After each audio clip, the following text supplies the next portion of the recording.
Okay. Okay, all right. We will get started with the Committee of the Whole meeting today. And the first item on the agenda is formation and history. What is that? Did I forget something? No, I was just wondering if Paul is with us. Oh, yep, Yep. there he There is. he is. And I should probably. Yes, call roll. sir. You Yes, wanna do sir. roll I'm call? here. Okay. I think so. Don't you think we should Yes. call roll today? All right. We'll Commissioner get started Coring. with the Committee of the Whole meeting today. Aye. Here.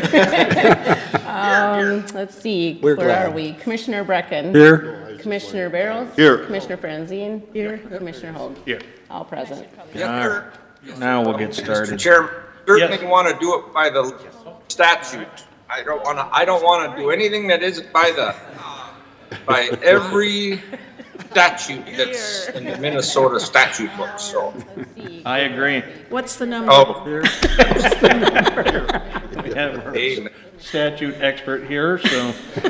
Mr. Chairman, All right, now we can get started. So, Tim, if you would, anything that isn't by the You're welcome to come and sit if you want. I'll just stand here. Minnesota I statute. just had something that I was going to present. I've actually been wanting to produce a video about the history and formation of the Mississippi Headwaters Board. Normally I come up here, I give about 2 or 3 sentences, and then I go on to some other topic of what we're doing. But this is just going to be on the history, and I had a chance to create a video, and we played it at the biennial conference that we held last October, and it changed the entire mood of the conference. So I know not all of you attended this, so I just wanted to play it for you, and then I just have some lasting impressions to clean up on that. So if you want to play the video, it's on our website. We allow a few minutes for technical difficulties.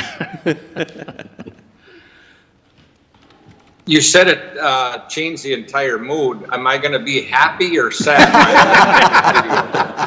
Well, that's up to you. That is true. That's on you. Am I going to be happy?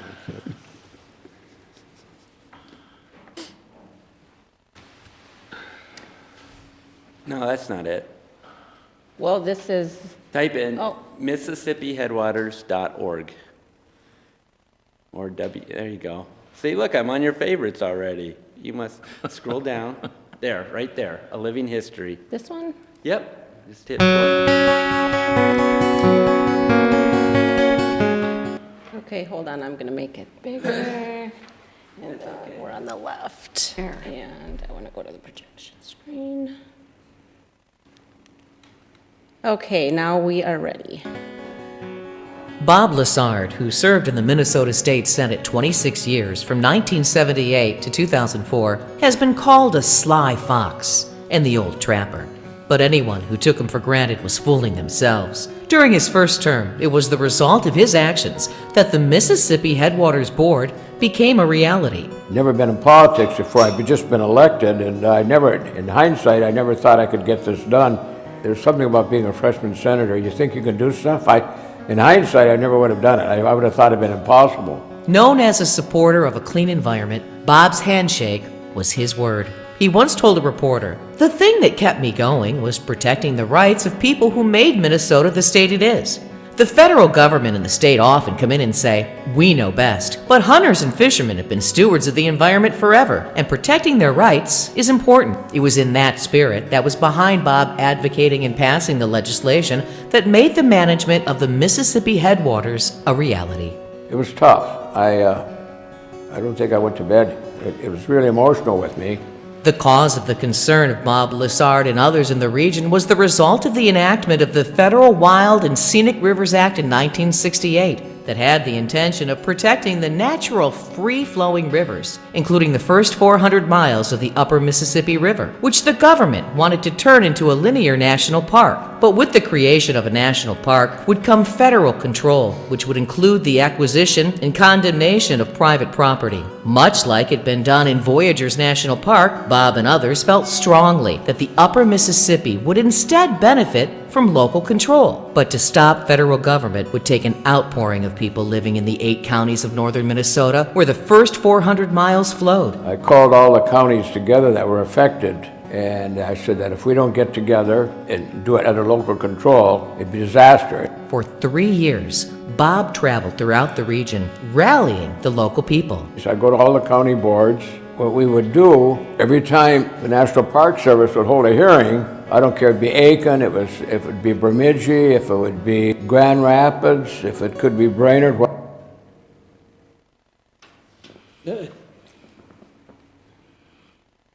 Whatever, we'd hold a meeting in the same town at the same time. And they'd have maybe 50 and we'd have 300 to fight the federal government to keep it under local control, to keep it out of the federal system. That we've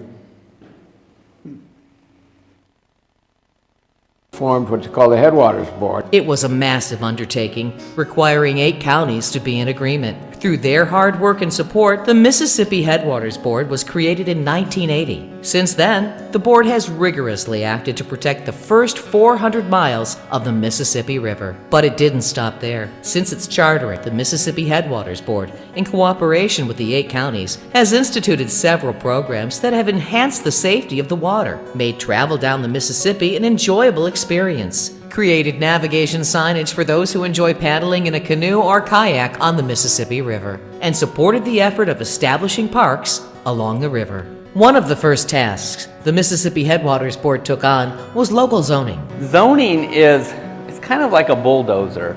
In the right hands, it can do a lot of good. It can shape, make things very pretty. But in the wrong hands, or if it's misused or guided correctly, it can cause a lot of damage. So that's why county commissioners were given this responsibility. That is something so unique about this Mississippi Headwaters Board, is that they have county commissioners and they're here to protect one thing, the Mississippi River. Yet with 8 counties needing to be in agreement on something as fundamental to the rights of landowners and their governmental units, disagreements happened. So there needed to be a way to settle disputes. In the 80s, there was a lot of fighting going on between the board and counties and state and other agencies, not out of ill will, but just trying to understand what that law meant. We had our jurisdiction set, but if a county had something that maybe was less stringent than the Mississippi Headwaters Board plan, who won? In the early 80s, it went to a district court and it was decided that the Mississippi Headwaters Board trumps all county regulations. And you got to remember, in this time, some of the regulations that were put on by the Mississippi Headwaters Board were new, they were progressive. Whereas today we look at them and say, well, that makes common sense. But at that time, it wasn't common sense. Once the jurisdictional duties were made clear by the court, individual board members were able to act with clarity, not just being another layer of government, but being a watchdog, an overseer, because the Mississippi Headwaters Board is actually a regulatory agency. Where the 1980s were a period of zoning, the 1990s were about blending zoning regulation with education and community programs. This included a River Watch program, which got students involved in testing the river. There was also a River of Defense network, which provided spill containment equipment to some of the cities along the river in case there was some kind of toxic spill. In addition, a guidebook was developed to help those visiting the river to learn about its history, what people could expect to find in the areas around the river, and the importance of protecting our natural resources.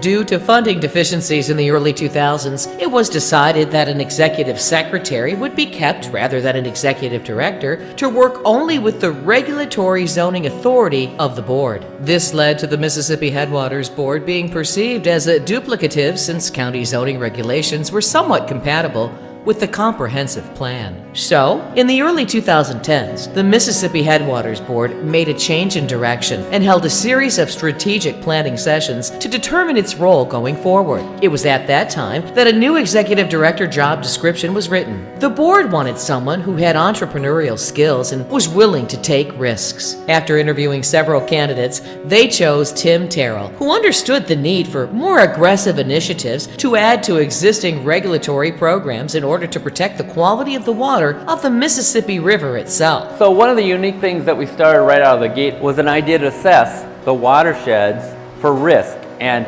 how much risk factors are on the Mississippi River on these small watersheds that drain directly to the Mississippi River. It was pretty unique at its time because we know in this area up here it's a beautiful place. If you look at it from Google Maps, it's all green, so everybody thinks, well, there's not much to do up here. But what we did is we assessed and we found out quite a bit of risk. Different disturbed land, how much % public land were in these watersheds, what did we need to get to call this watershed protected, and we developed a whole chart and process. From that study, organizational systems and programs like One Watershed, One Plan began implementing this systematic breakdown of watersheds on a larger scale. In addition, Mississippi Headwaters Board implemented a regional stormwater assessment in several of the cities with frontage on the Mississippi. It allows cities and counties to determine sites where stormwater runoff can be cleaned prior to it entering the Mississippi River. That's what the Mississippi Headwaters Board does. Because it has a leadership role in what it does, it creates a context by which things can get done and by which other implementation organizations can use. Another program taken on by the Mississippi Headwaters Board are the problems caused by aquatic invasive species, which include zebra mussels, Eurasian water milfoil, and others. To help educate the public, the Mississippi Headwaters Board created Facebook and Twitter sites. So far, it's been one of our successful social media programs. We've got about 30,000 followers on Facebook and over 7,000 on Twitter. So we are doing really good with reaching people before they get it. For people traveling on the Mississippi River, a series of navigational signage was produced to allow the recreationalists to know where they are and how long it will take them to get from one upstream river landing to another downstream landing. When you go to a lake, you pull up, you know where that spot is, you go on the lake, you recreate all day, and you come back to that same spot. You can't do that on the Mississippi River. There's DNR landings and accesses where you can access the landing, but you go downstream. And most people have absolutely no idea how long it's going to take them to get from one landing to the next. To help paddlers enjoy the Mississippi River and familiarize them with the navigational signage, the Mississippi Headwaters Board created the concept of resourcetainment events, where people can travel the river and enjoy an educational or entertainment event at the end of their journey. Local county and city tourism organizations partnered with the Mississippi Headwaters Board to host these annual events, and there is a coordinated effort to promote these events across the first 400 miles of the Mississippi River. What I like about working for the Mississippi Headwaters Board is there's an environmental concern, the natural, the recreational, the cultural, the scientific, and historical value that we want to protect of the Mississippi River. But there's also the civic part that comes into it. County commissioners with their wisdom, they're able to take that, what we're doing, and put it in perspective. And keeping perspective is so important because as the greatest river in the land, it comes down to caring about the river and its importance to our lives. Members of the Mississippi Headwaters Board, working with those living along its path, understand the importance of the river, the quality of its water, the land around it, and the experience of those who use it. Why should the average person care that the Mississippi River is here? Does it matter in your day-to-day life? Probably not. Does it trigger your imagination? Does it remind you that we're connected from one place to another? That you can start up here in the pines and go down to the bayous and still be connected because of this river? You know, if you're a geologist, a river is just a drain. It's really not the significant part of the landscape. But for us, it's visible, and it really reminds us of who was here before, where we're going, where we can be. You know, water is something that every one of us needs. You know, a huge percent of our body is made of water. Where does it come from? Nobody's making more of it. We only have what we have. And so to protect the Mississippi is to protect not just trade, but a major source of drinking water, which protects the health and welfare of everyone that lives up and down that river. From here all the way down to New Orleans. I think education is important about the river so people know why we want to give it some room to filter, and a room to provide habitat, and room so that if you have a house on the river, you aren't on a bend where you're going to get wiped out every time you have a spring flood. Just knowledge is really important. but the Mississippi River is the lifeblood, the main artery of the United States. All right, that's the video. I just have some lasting impressions to give to you. So when I first came to the Mississippi, you obviously saw from this that this is the part that you won't read in the newspaper. It's the history. It's, Bob Lessard giving his account of how much work it was to do. 2 years of his life, and me studying the history and what happened from 1980 all the way till now. But lasting impression, we said, so we know what we do. We create the context and we connect those to help implement and protect the Mississippi River. That's our role. But what's our identity? And that's a tougher question. So one of the things that we said, I wanted to make an example of is kind of think of them, we're innovative and creative, but think of us as salt. So salt's a preservative, and we're trying to preserve the Mississippi River, so that's a pretty decent analogy there. But I read the rest of this from a book by Charles Swindoll, and it wasn't about the Mississippi headwaters, but it just had such a great context and meaning analogy to what we do that I just borrowed it. And it says, salt's unlike any other seasoning. It can't be duplicated, but it must be applied before it's useful. It can't just sit there, it's got to be applied. Salt is shaken and sprinkled, but it's never poured. Too much salt will ruin food. So we've got to know when we need to step up, when we need to step back. Where do we need to be when conservation is being done on the river? And then we also look at it that, salt adds flavor to anything that it's added to, but it's not really noticed. Nobody ever went to Thanksgiving and said, that was the best tasting salt I ever had. It's a compliment. It's not there. But if you don't add it, something's missing, and it adds a zest to what you're doing. And that's what we do. We kind of add a zest when we're working, a positive attitude, and we achieve things that we couldn't do before. So in conclusion, we say, come work with us. If you do, you'll probably be going on uncharted territory. The outcome will be uncertain, but it's going to be an adventure every step of the way. And that's kind of how I live my life and how we kind of do things here as well. And we're trying to solve problems and work together. So that's my presentation. I've learned to ask this question for feedback instead of just saying comments or questions. What was one thing that you got out of that? I learned from other people talking here, and they get different things out of the video or the presentation. So if you have anything, please share.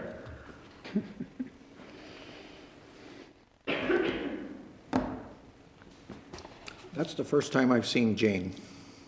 Yeah, I had such a great time trying to get all our former executive directors and all that. Holly, many times. Okay, That's the first time I've seen Jane. It really received a lot of good compliments from the attendees at the conference, so it made them better understand, I think, what Mr. Lessard went through to get control of that first 400 miles of the river, but also as we've progressed along that it isn't just about I forget what the feet is off from each shoreline that we protect, but it's about using it as a recreational trail also.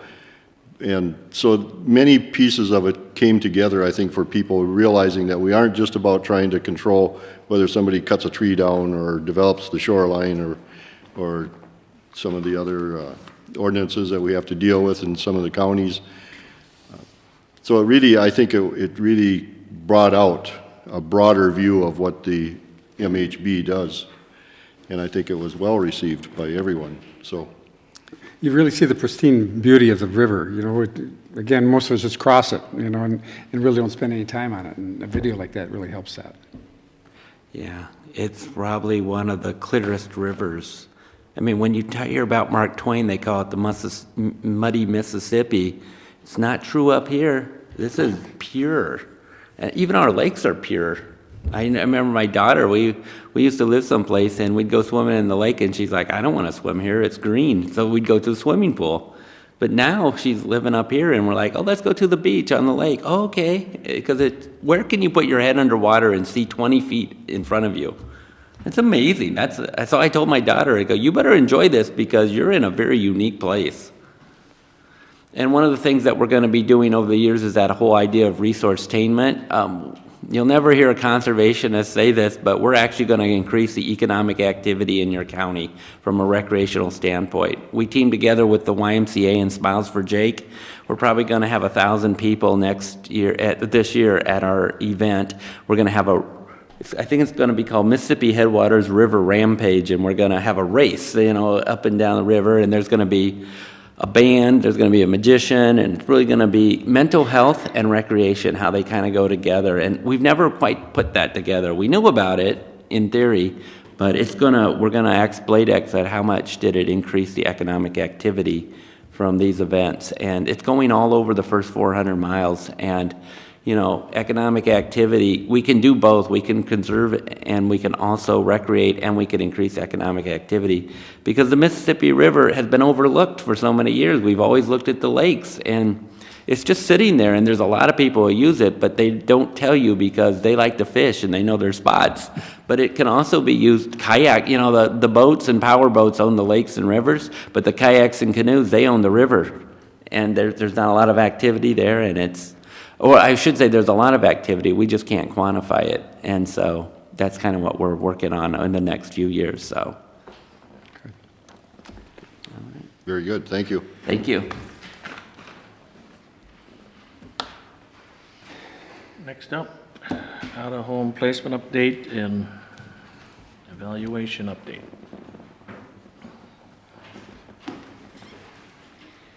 Good morning, Commissioners. Morning. So we're going to start with the point in time report for 2022. These handouts were included in the packet that was sent out last week.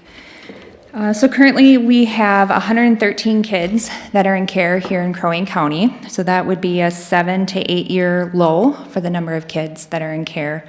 The first 2 months of 2022, we had 1 youth that entered care.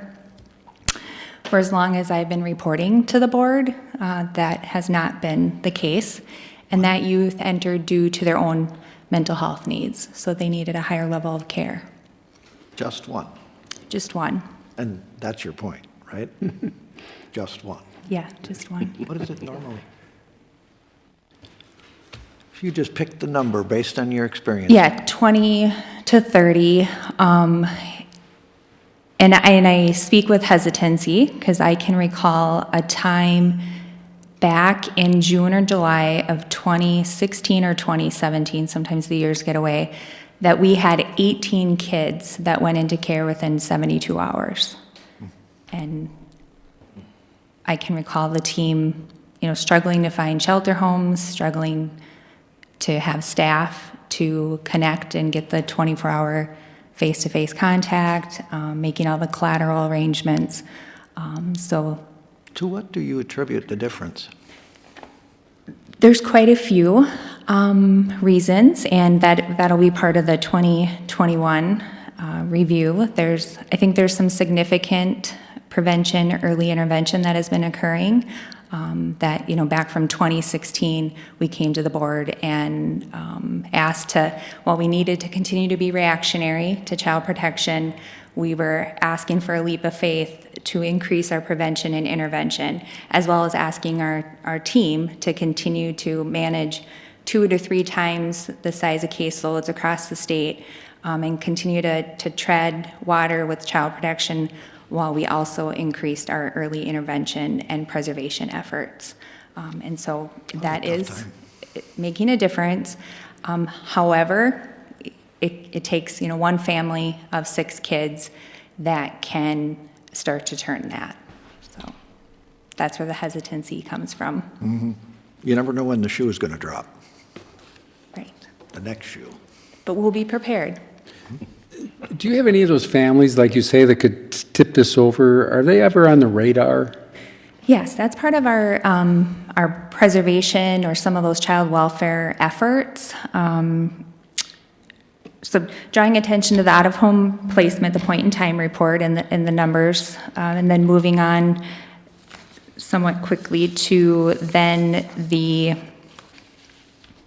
budget. So budget, we were under 1.5 million in 2021. We set the budget for 2022 at the same level. Right now, we're projected to come under budget if we continue to hold the numbers where they're at. We'll be projected to be almost $1 million under our 2022 budget. Again, though it's March, it's early on in the year.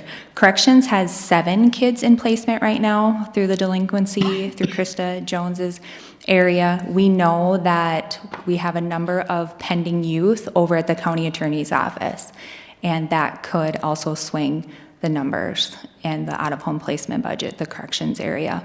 So we're keeping a close eye on that and working very closely with the county attorney's office, as well as any community stakeholders or providers that can help support those families.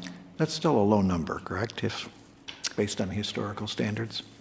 Yes, Krista ended 2021 with 6 to 7 kids in youth, and again, I can recall being in the double digits when doing our reports for corrections. To what do you attribute the difference?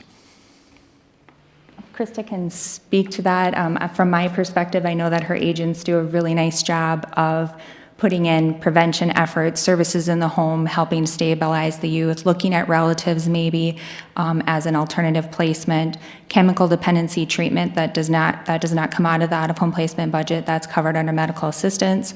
The SIBS program, that'll be one of the program evaluations that we're going to review, electronic home monitoring, our crossover position that we implemented in 2016. The board authorized us to hire an additional social worker that works very closely with those pre-adjudication kids.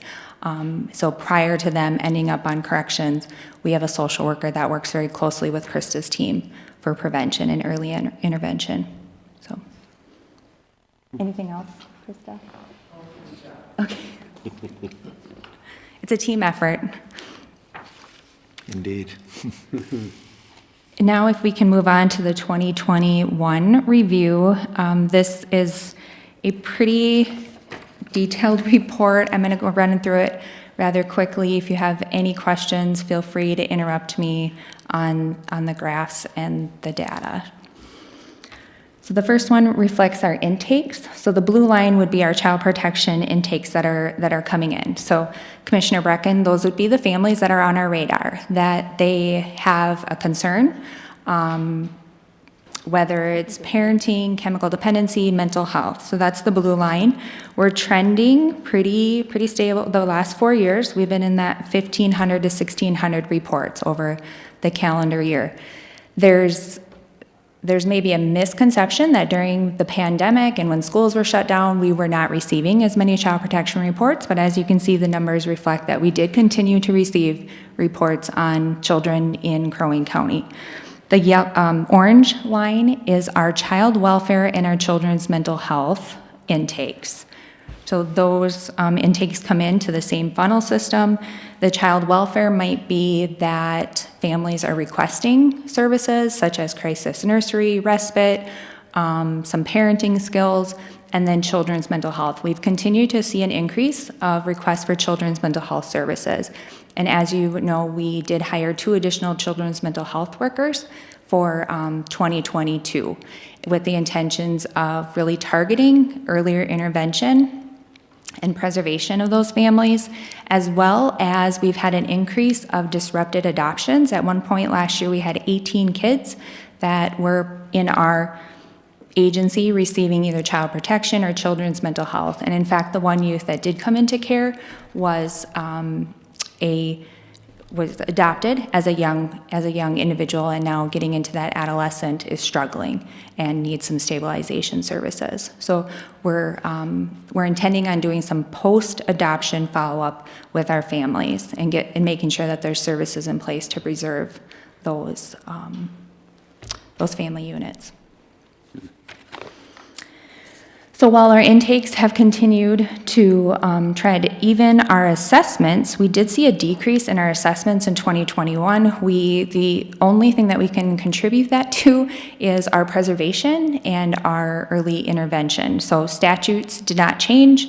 The threshold for what would meet a child protection response did not lower. We continued to have a high increase of intakes and reports, but we did notice a decrease in the number of assessments and investigations that our team had. Child protection case management openings, again, a slight decrease, 5 cases. I don't know that it has a statistical significance, but it is a small increase, especially when you compare it to our intakes. Number of chips filed, so anytime that we, if it meets the threshold or out-of-home placement, we are required to file chips, which those cases then involve additional set of resources, our judicial, the bench, court hearings, county attorney time, guardian ad litem, and court-appointed attorneys are involved when we have a chips filed. New child foster care homes. In 2019, we had an increase that was also due, though, to more kids going in care, so more non-relatives. We continue to look for foster homes within Crow Wing County that are willing to provide a safe home for kids. So whether that's through shelter, being on call a month at a time, to crisis, short-term respite, 3 days or less, as well as permanency homes. So if anyone knows, word of mouth sometimes is the best way to advertise. We're always looking for foster homes here in Crow Wing County. Generally speaking, is it going well, though? What would be your assessment of finding these? The homes that are difficult to find are homes that have a higher level of ability for intervention for kids that have behaviors and have significant trauma. Those are the like the specialty homes, or more of a therapeutic setting, are the homes that we struggle with, as well as kids that are adolescent to teenagers. They bring a set of challenges, and there's a special niche, I think, to open your home to adolescents or teenagers. So personally, that's my favorite age group, but it's a good question. Well, I would think that that would be, having done foster care at one point in my life, I would think that would be the difficult group. And we had a pyromaniac that was fostered to us, so we had some issues that we had to deal with constantly, always watching this person. And of course, he loved to go and play with my boys, and so sometimes they were out of sight, and we did have an incident where he started to fire in a barrel, but fortunately it didn't spread anywhere else, and we got it under control. But generally, he wasn't a bad child. Mm-hmm. He just that was how he acted out, given what the behaviors or the abuse was that he incurred at his home. So I know those are hard to find people that can spend the time to monitor them, especially when they're not in school or they're not in some other activity where they're being observed. Or there's lots of kids and they get lost in the group and they kind of tail off on their own. So I applaud you in what you're trying to do with those, but they are hard to find. And Yeah, most certainly. So when I'm having conversations about somebody that maybe just has a general inquiry or has had a thought that, they have a calling and they'd like to learn more, if you have kids in your home, so for example, when we had kids that were younger and we were willing to do respite, we would take kids that were younger than our own kids.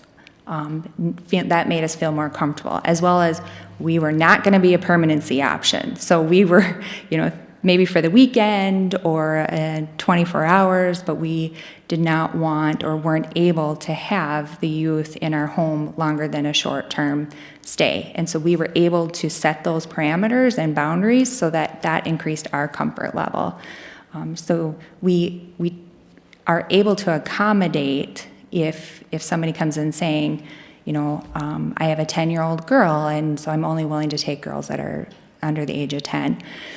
The part that we are sometimes put in a difficult position is these kids maybe are completely new to us, so we don't know how to prepare the foster parents. We don't know maybe the behaviors or the abuse that they have experienced. and how they're going to act out. And so it's really important that we're supporting our foster parents, especially in those first moments of placement and checking in with them. And I'm sure we can do better to support those foster parents. So. Adoptions, in 2021, we had 21. For 2022, we're expecting to exceed that. We already have 20 kids that are in the hopper for adoptions, and that's some of the cleanup within the court system.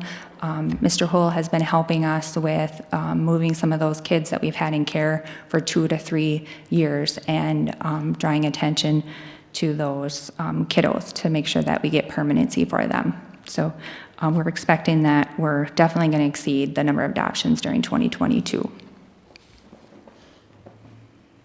Children's mental health. So going back to why are our numbers looking slightly improved or improved? Again, knocking on wood and that hesitancy. In our children's mental health area, you may recall that we received a SAMHSA grant for, I believe it was $240,000. It was a 5-year grant, and we're wrapping up. We had a 1-year no-cost extension, so grant funds were not exhausted, so we received an additional year. That'll end in October. So since we received that grant, and it took us a while to get partners on board, get everybody trained in the model. So the model that we went with was a pilot of the SIBS, so Collaborative Intensive Bridging Service. It's a 4-phase, it's very intensive systemic family therapy. Kids that are at risk for residential placement or have been screened and identified needing residential placement are then referred to the SIBS model. We work with Nystrom's as a provider to provide the SFT, so systemic family therapy. It's very important that we have parents on board and engaged and involved. We rely heavily on their engagement with the therapist. We work with the school. We work with the county case manager. If there's an individual therapist, all of the providers continue to be intact and really wrap around this family. The therapist meets with the family 2 to 3 times a week for therapy. That's phase 1. That lasts 4 to 6 weeks. If needed, the youth goes to phase 2, would be an out-of-home placement. So if the family is not being responsive to the phase 1, then we look at a phase 2.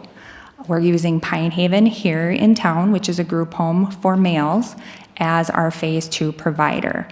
For phase 2 female youth, we have not, we don't have a provider locally. We would use Girard, but luckily we haven't had any of the female youth needing a phase 2 placement.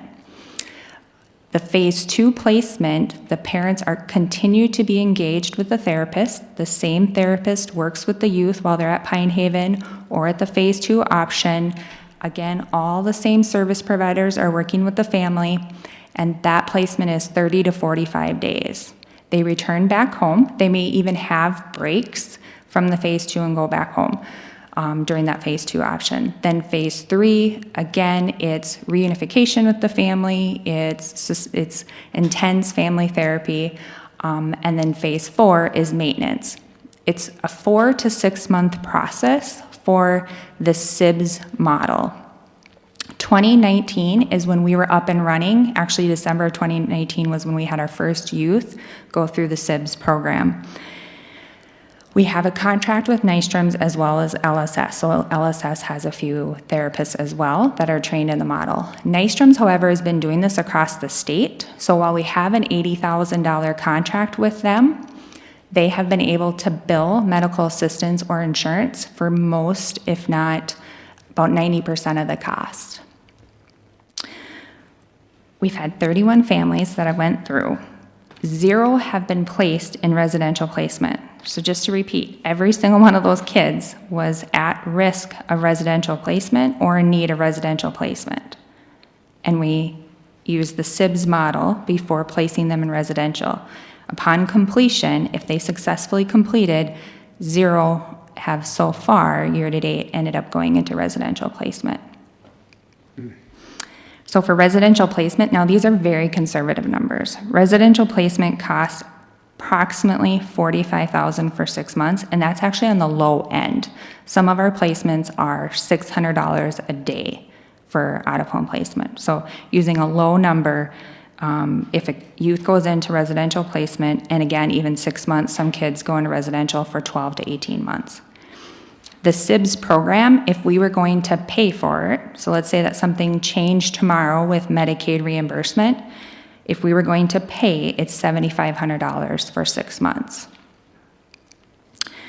What we would be asking for support from the county board is once our Systems of Care grant, the SAMHSA grant, goes away in October, that we continue with this program here in Crow Wing County, knowing that at the high end, if we're going to serve 12 families, it's going to cost us, starting in 2023, the max would be $90,000.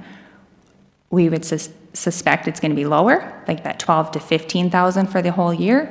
But again, we're not able to control Medicare or Medicaid, the reimbursement and health insurance. A potential out-of-pocket would be that $90,000. It's a conservative set of numbers you have here, and we kind of all know that because of seeing the out-of-home placement budget numbers. They always attract such attention for us. And so we know where they were, and we know where they are.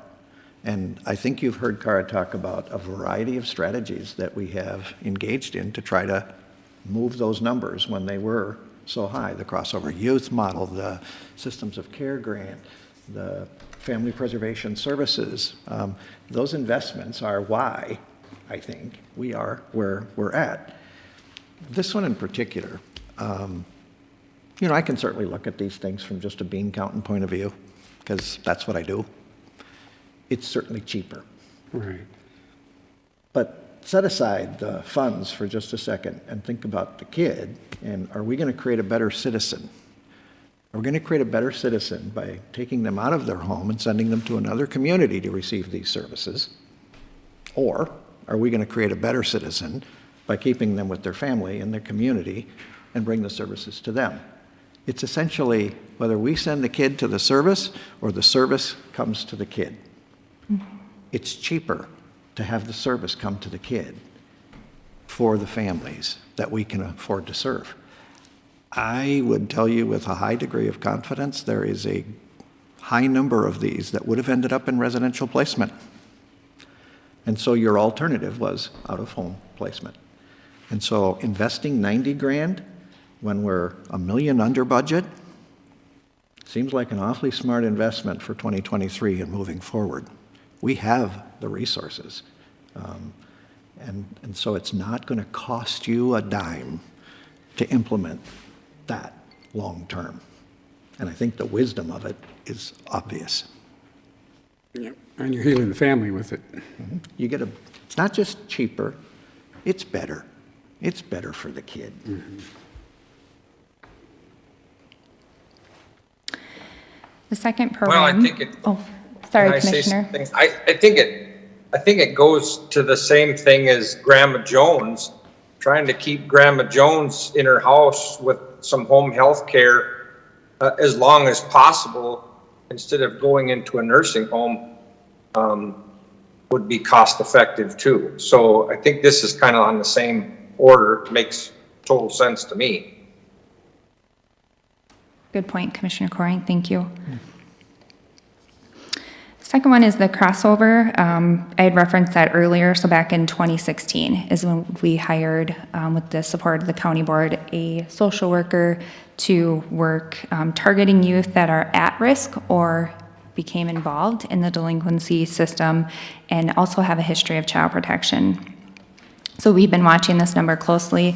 It's a portion that falls under the juvenile detention budget. So when you're looking at the out-of-home placement budget report, it's that first line. So a portion of that is pre-adjudication kids as well as revocation. So kids that are involved in corrections in Krista's world, and if they reoffend and come back in, they might end up in that area to pay for those costs, but it's as well as kids that are first involved in delinquency prior to corrections. So we continue to see a benefit in regards to our budget, but as well as stakeholders saying that this is a valued program area. So during 2021, we served 13 youth. We also served 9 youth that they never ended up in detention, but they were identified maybe through the school system, maybe through our intake department as going down that area. So maybe your example, Commissioner, of starting fires. And so crossover, Danae is our crossover worker, and she opened up a child welfare case and worked with the family to get services in. And some of those youth are also being referred to our SIBS program. So the referrals for the SIB, they come from community children's mental health case managers, they come from corrections, crossover, child protection worker, and children's mental health for that program. So some of the crossover youth have benefited from the SIBS program as well. So we would hope to continue with that crossover work. The next one would be family preservation and child welfare. So again, in 2022 now, we did reclassify, have 2 leads that became supervisors. Stacy Brown is the ongoing child protection worker, and then Margaret Wisco has the family preservation child welfare team. So it's a team of social worker, program specialists, and case aides that are focused on those families that maybe are at risk of entering our child protection system. Maybe they've been involved in child protection and now they're in a maintenance stage. We would open a case and support them. The Parent Support Outreach Program, or PSOP grant, a few years back, we used to have this money go to a community partner and have them provide the PSOP program, and we brought that internally. And since we brought that in-house, it supports the family preservation. We've been able to have an increase in our grant that we've received, as well as the workers can draw down targeted case management. So during 2021, we served 42 families, 101 children. Again, all of these would be at risk of entering the out-of-home placement budget. 57 of those had been screened in for child protection prior to receiving the child welfare services, and 10% of families had a screened-in report within 12 months after closing. So we track those families as well to see what the recidivism, or if they come back into the child protection system.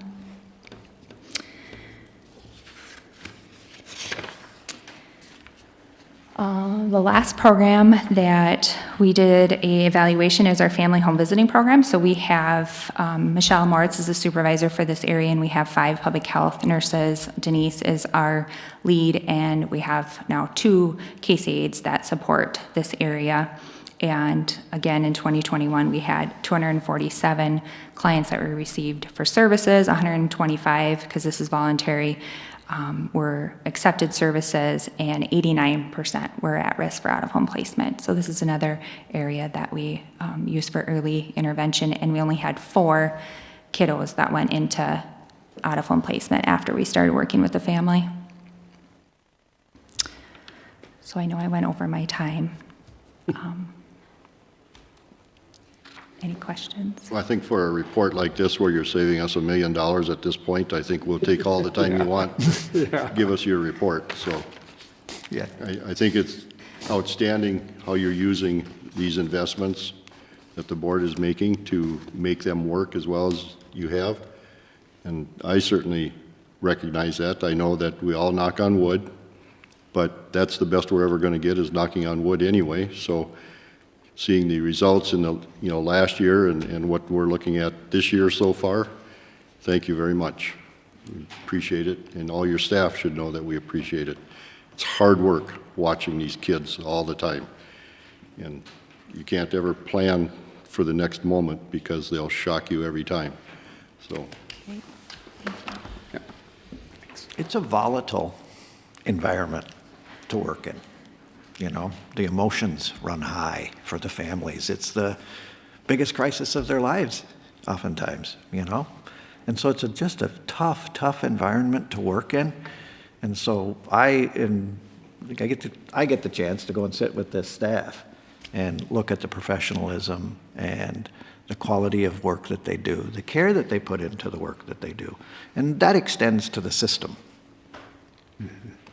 Judges who care makes a difference. Attorneys who care makes a difference. Social workers who care makes a difference. I didn't say which side. It doesn't matter. We just got to care about the kid and what happens to him, and that we're going to create a better citizen.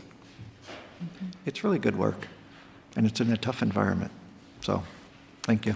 Yeah, for sure. The numbers, the charts do not demonstrate the dedication that we have. We have very hardworking professionals, and I don't always do a good enough job with sending kudos and compliments and appreciation to our team.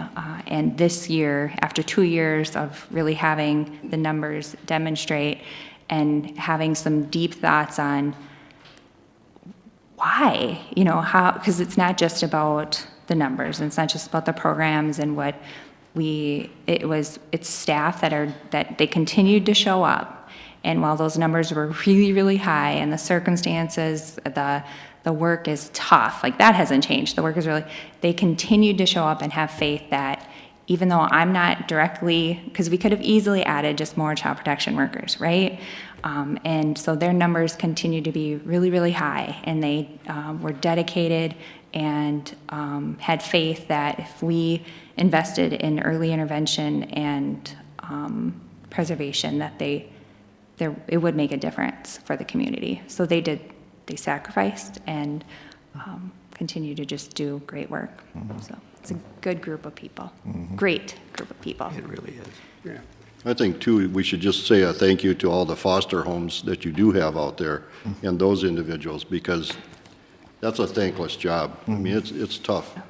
And you're not patted on the back. Respite care doesn't always come forth to give you a break from the behaviors that they're dealing with. But day in and day out, they deal with it. The same with your staff and what they deal with. And I think that we don't give enough credit to, we think about numbers up here a lot.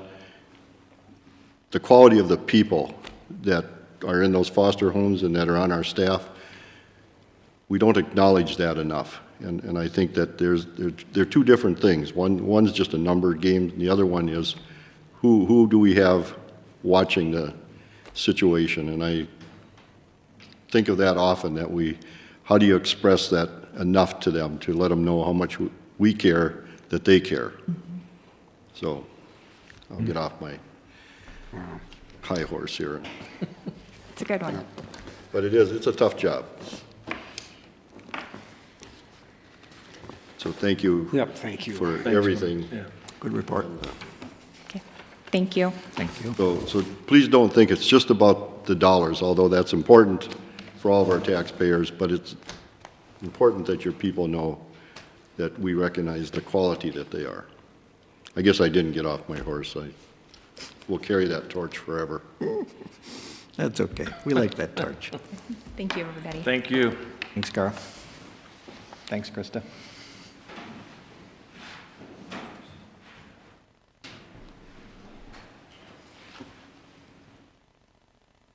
Jake.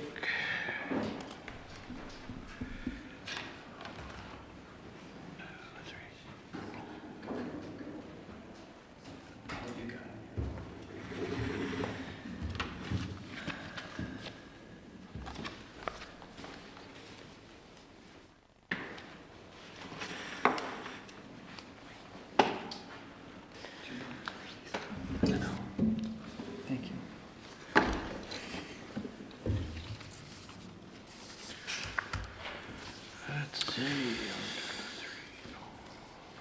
All right.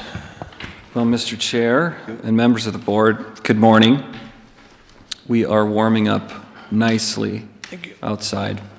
Very exciting. But today, this morning, we're going to talk about our lake improvement districts. It's been a little bit since we've had more of a formal conversation about it. But first off, I want to apologize. We had some of this information together for a January committee of the whole. We postponed it a couple times, and it didn't quite make it in for your packet this month. And so I, of course, am going to focus less on let's read the packet and summarize really well, I think, what we're really trying to ask for and get feedback on, so that you're not scrambling to have to read information here. And so I do want to apologize for not having that in advance. With that being said, I do have Jessica Shea next to me. She's our business manager. She, moving forward, is going to be handling a lot of the environmental aspects of our lake improvement district, sort of processing and things like that. And then Nicole Erickson is in the back. She's one of our environmental services specialists. As everyone knows, she's principally involved with coordinating our AIS program, and is also with lake improvements working on getting those annual reports, making sure they're accurate, getting those online, and answering some questions. We also have Nick Milkey from our finance, who of course handles some of the financial aspects of our lake improvement district. So again, this is a team effort, and I appreciate everyone from staff helping to make this successful.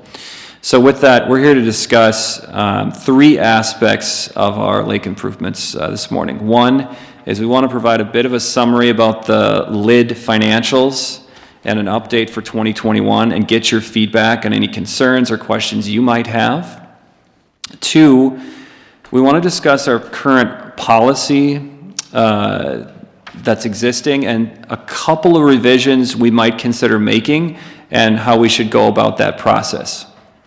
And then 3rd, a smaller item, we do have one Kimbel LID, who wishes to change their board of directors from 9 to 6, and technically that requires county board action. The action wouldn't come today, but it would be just kind of a discussion about the comfortableness of that, and then we would bring that to the county board later. So that's what we're going to go over. Okay, so just stepping back a little bit, we do have 9 lake improvement districts. The first one was approved in 2004, that was Round Lake, and the last one is CB Lake, that was 2018. So it's been a few years since we've had a new LID. In 2020, in the fall, we did revise our policies, and we created a number of changes to be more consistent with the statute, make it easier for LIDs to make their annual reports, and there was some internal side financially to change the way we financially handled LIDs, principally with having the money that come from these assessments go directly to the LIDs for them to manage it, rather than being housed in the county. So I'm sure you'll all recall that particular change.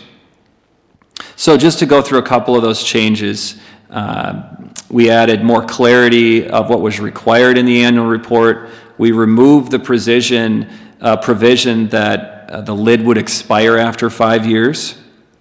We reaffirmed that a LID could be dissolved either by petition or through county board action if the LID failed to meet their requirements, and we changed the county's requirements so that the creation of a LID is by simple majority. It used to be a supermajority.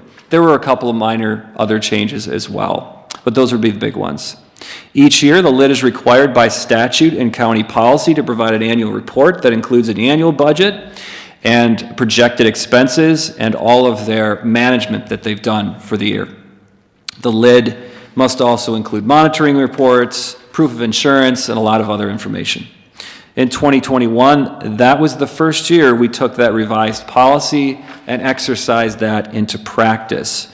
And that was our first go at saying, okay, this is our revised policy, we're going to go ahead and execute that. So we have received all those annual reports, and they're complete, and we believe they meet the policies. For the financials, we have that up on the screen and in front of you.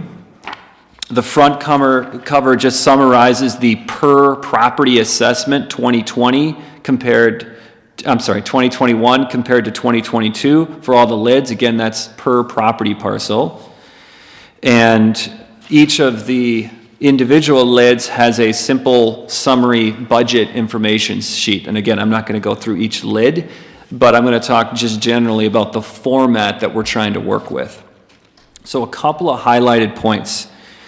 End-of-year balances for these lids ranged from 14,000, that'd be CB Lake, to over 148,000 for Round, so there's a significant disparity in the amount of finances. One lid, Round Lake, has not assessed property owners for the last 2 years because of their high balances and low expenses, so they've chosen to just kind of eat through that before they keep assessing. None of the lids have increased their assessments for property owners proposed in 2022, so there's no increase per property that any of the lids is proposing. The range is from 0, that would be Round, all the way up to 250 per parcel. And it looks like that's CB Lake. Jake, what was Round Lake prior to their 2021-0 number? I mean, how did they end up with such a large balance? Mr. Chair, that's a great question. So what's happened with Round Lake is they've been treating curly-leaf pondweed for a number of years, and that has actually been successful. And because it's been so successful, they haven't used much of their funds for other water quality remedies on the lake. So what's been happening is the assessment just keeps growing with no treatment. And so they recognized that over the last 2 years and decided that I think we need to not assess and pause until we're ready to do some more treatments. So, You know what their assessment was before it went to 0?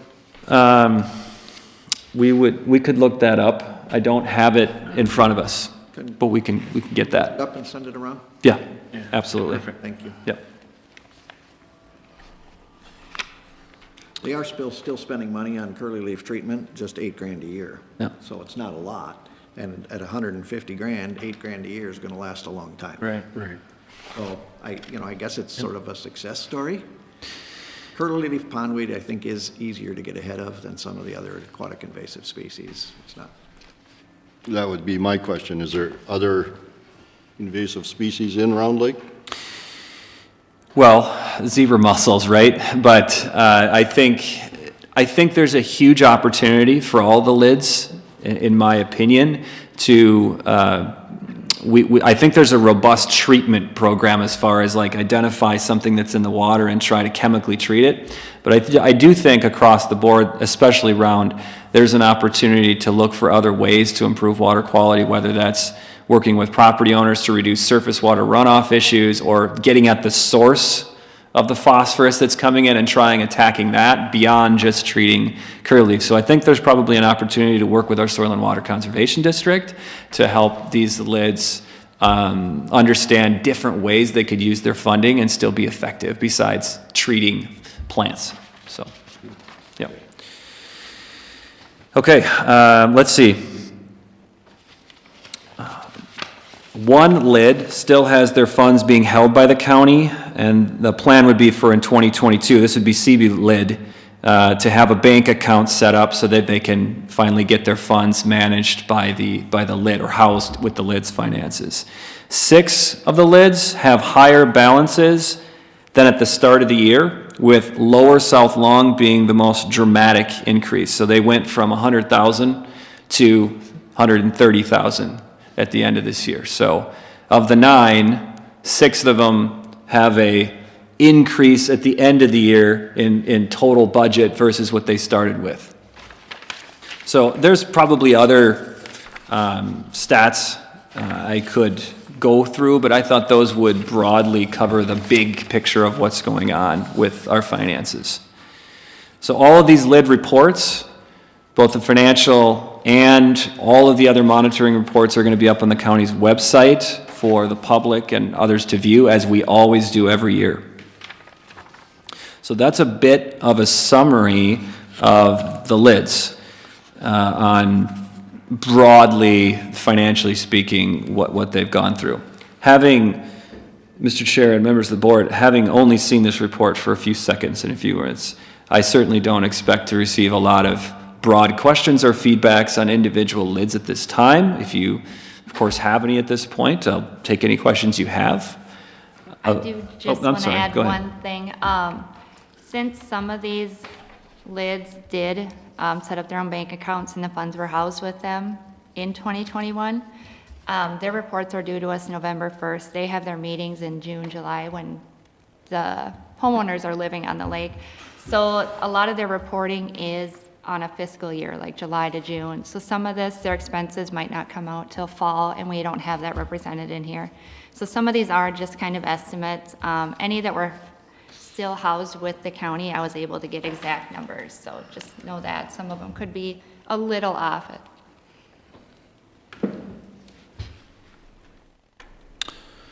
All right, so that's a bit of a summary on 2021. I want to shift gears to talk about some potential changes we're thinking about for the policy, having now exercised this policy for the first time last year and kind of working out the practical kinks of it. So we have one area in our lid policy that states that the budget is to be forwarded to the county board for approval and certification prior to the assessment amount taking effect for the succeeding year. So upon reflection of that and practicality, the budgets for lids are approved by the lids themselves and their board of directors at their annual meeting, and there's a statutory process for that. So just reflecting on that, we believe it makes more sense to simply go through a process where we go to the committee of the whole, present you like this meeting, exactly like this meeting, present you the information, the reports, the financials, see if you have any questions or concerns, and if there are none, simply proceed forward, file them on our county website, and move forward. However, if there are concerns, questions, something that wants to be brought back forward, we could take that to the full county board, bring the lid in, address those concerns, and if the county board so chooses, they could initiate a process that we haven't done yet, which is investigate whether some nudging needs to be done with the lid, or ask any questions that you might have. Do a further dive is what I would call that, rather than approve the budget. Is the highlighted language in the policies number 6, is that the issue that you're highlighting? Yep, that's one of them. And yep. Is that language the current language? It is. And what language are you proposing? The language we would propose is to simply that the information would be reviewed by the county board, but not approved. Once approved, it is to be provided to the Crow Wing County Land Services Department with the annual report for review by the Crow Wing County Board for action. You're proposing to strike and presentation too. Yep, and we would take out action, I would say, but because at the committee of the whole, I think it's just a discussion. Probably we need to see a changes version. Absolutely. Okay. So Doug, can I ask a question on that? For example, a lid and its members of its board, yes, they're probably elected by their, at their meeting. I don't know. I just get concerned when you don't have people like the county board that are elected and to have oversight over that. I guess I'm Tim, what do you think? I guess I defer to you. I think you know what I'm saying is that what happens if this lake improvement district kind of goes crazy and the citizens come to us and say, hey, the board is now they've raised up the assessment to $1,000 a year. Who would ever have any oversight over them? So I've got a couple of thoughts for you, Commissioner Coring. One, a lid operates very similar to a township, and the annual meeting of the township, you know how important that is. You know that's where the budget is set. You know that's where the resources are determined. And a lid operates the exact same way. If you don't show up, you are at risk. And so the first response to that constituent should be, you needed to show up at the annual meeting. Second, I do think there is an oversight role for the county board here.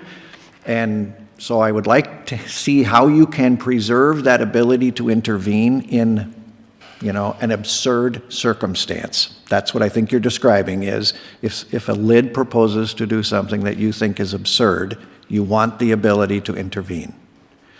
preserving that ability in this language change, I think, is going to be important. And recognize over the course of the time we've had lids, we've never experienced that yet.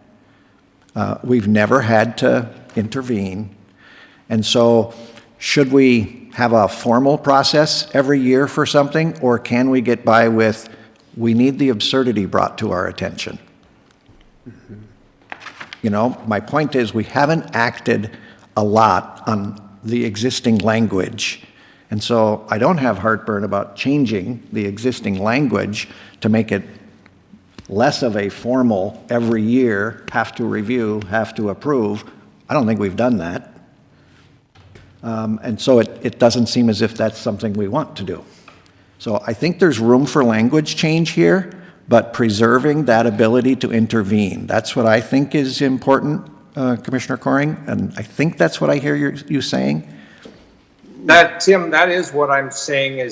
I'm just saying that, you know, okay, so let's say Rat Lake says, I want to create a lid.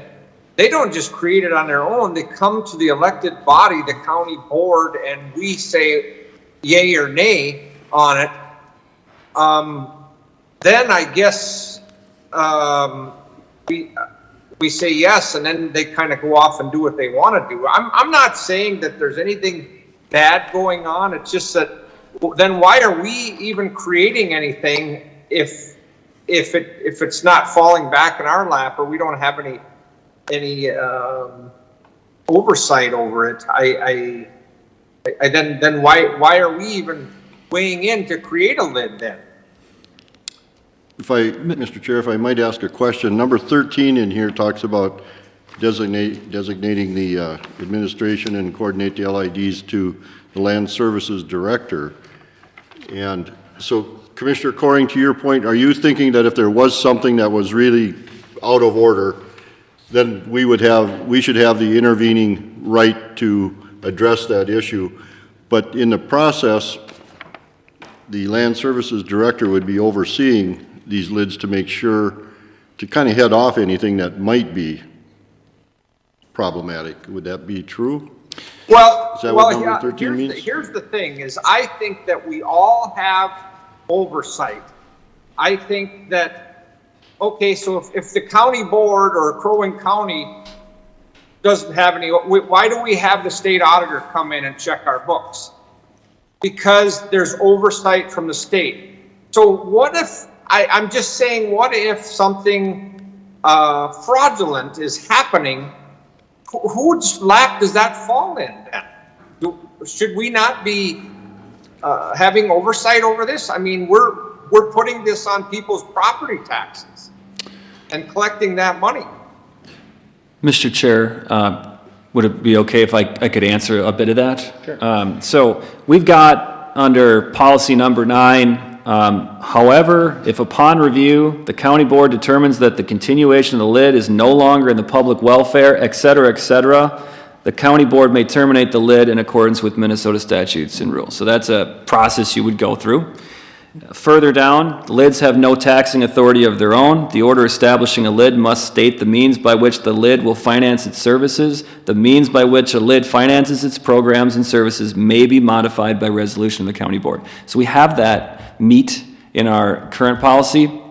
Just to clarify, the proposal would be, rather than to approve the lid's budget every year and ratify it, would be to simply present this at the committee of the whole, saying, you know, maybe a staff would present, we believe on the whole, we have everything we need. Do you have any concerns that we need to bring this to a higher level, to a county board meeting to discuss it further? Then why the change? Why the change? Why not? What's the difference if we just approve it or we just go, yeah? I mean, I guess I don't understand. What prompted this change?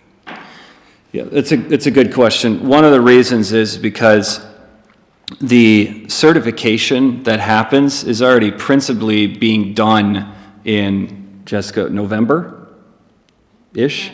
December or sooner. And we're getting all of this information about their year's expenses later in the year towards December. before finally giving it to you in January. So we would need to change other processes potentially to start approving budgets. And the other reason is because, as Mr. Houle said, principally in the past at least, they've just presented their budget and we've forwarded that rather than approving them on a piecemeal and then having to go back and saying, well, we don't approve your budget, go back and modify it. So the process seemed to work a little smoother this proposed way. So to Paul's question is, if one of these lids were to, at their annual budget, when they set the assessment, were to go from 100 to 2,000, where then would the county board have that authority to say, time out, explain the reason for this increase? It's in here someplace. We would, for Paul's sake, I just want to, and myself, understand that we can stop that if you were to get a board of, on one of these lids that say we're going to go crazy on this thing. How would we prevent that from happening? So, Mr. Chair, our process would be when we present this and provide the information, that would be a time to raise the question and say, hey, I think we've got an issue here. We need to talk about this and do something about it. And I believe you could do something about it. Now, the actual mechanism, could you do it right there at the meeting and simply say no? I would probably have to go back to, What would your intervention be if you think about it? Someone, let's say a lid proposes it's going to go from $5 to $1,000. What would your intervention be? No? I wouldn't advise that. Here's what I would advise. Schedule a public hearing. And send a notice to every landowner who's a member of the lid saying, we're going to hold a public hearing to make sure you guys understand that this is what's going to happen. And then, after the outcome of the public hearing, you would make a determination as to whether or not. And all of that can be done prior to that going into effect? It could, as... Following year.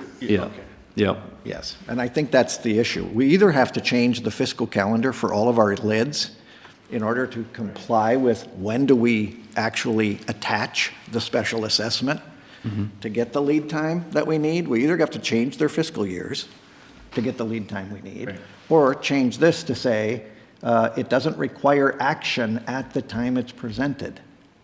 I think that's what you're saying is delete for action. Not that it wouldn't be presented to you like it is today, not that it wouldn't be reviewed with you like it is today.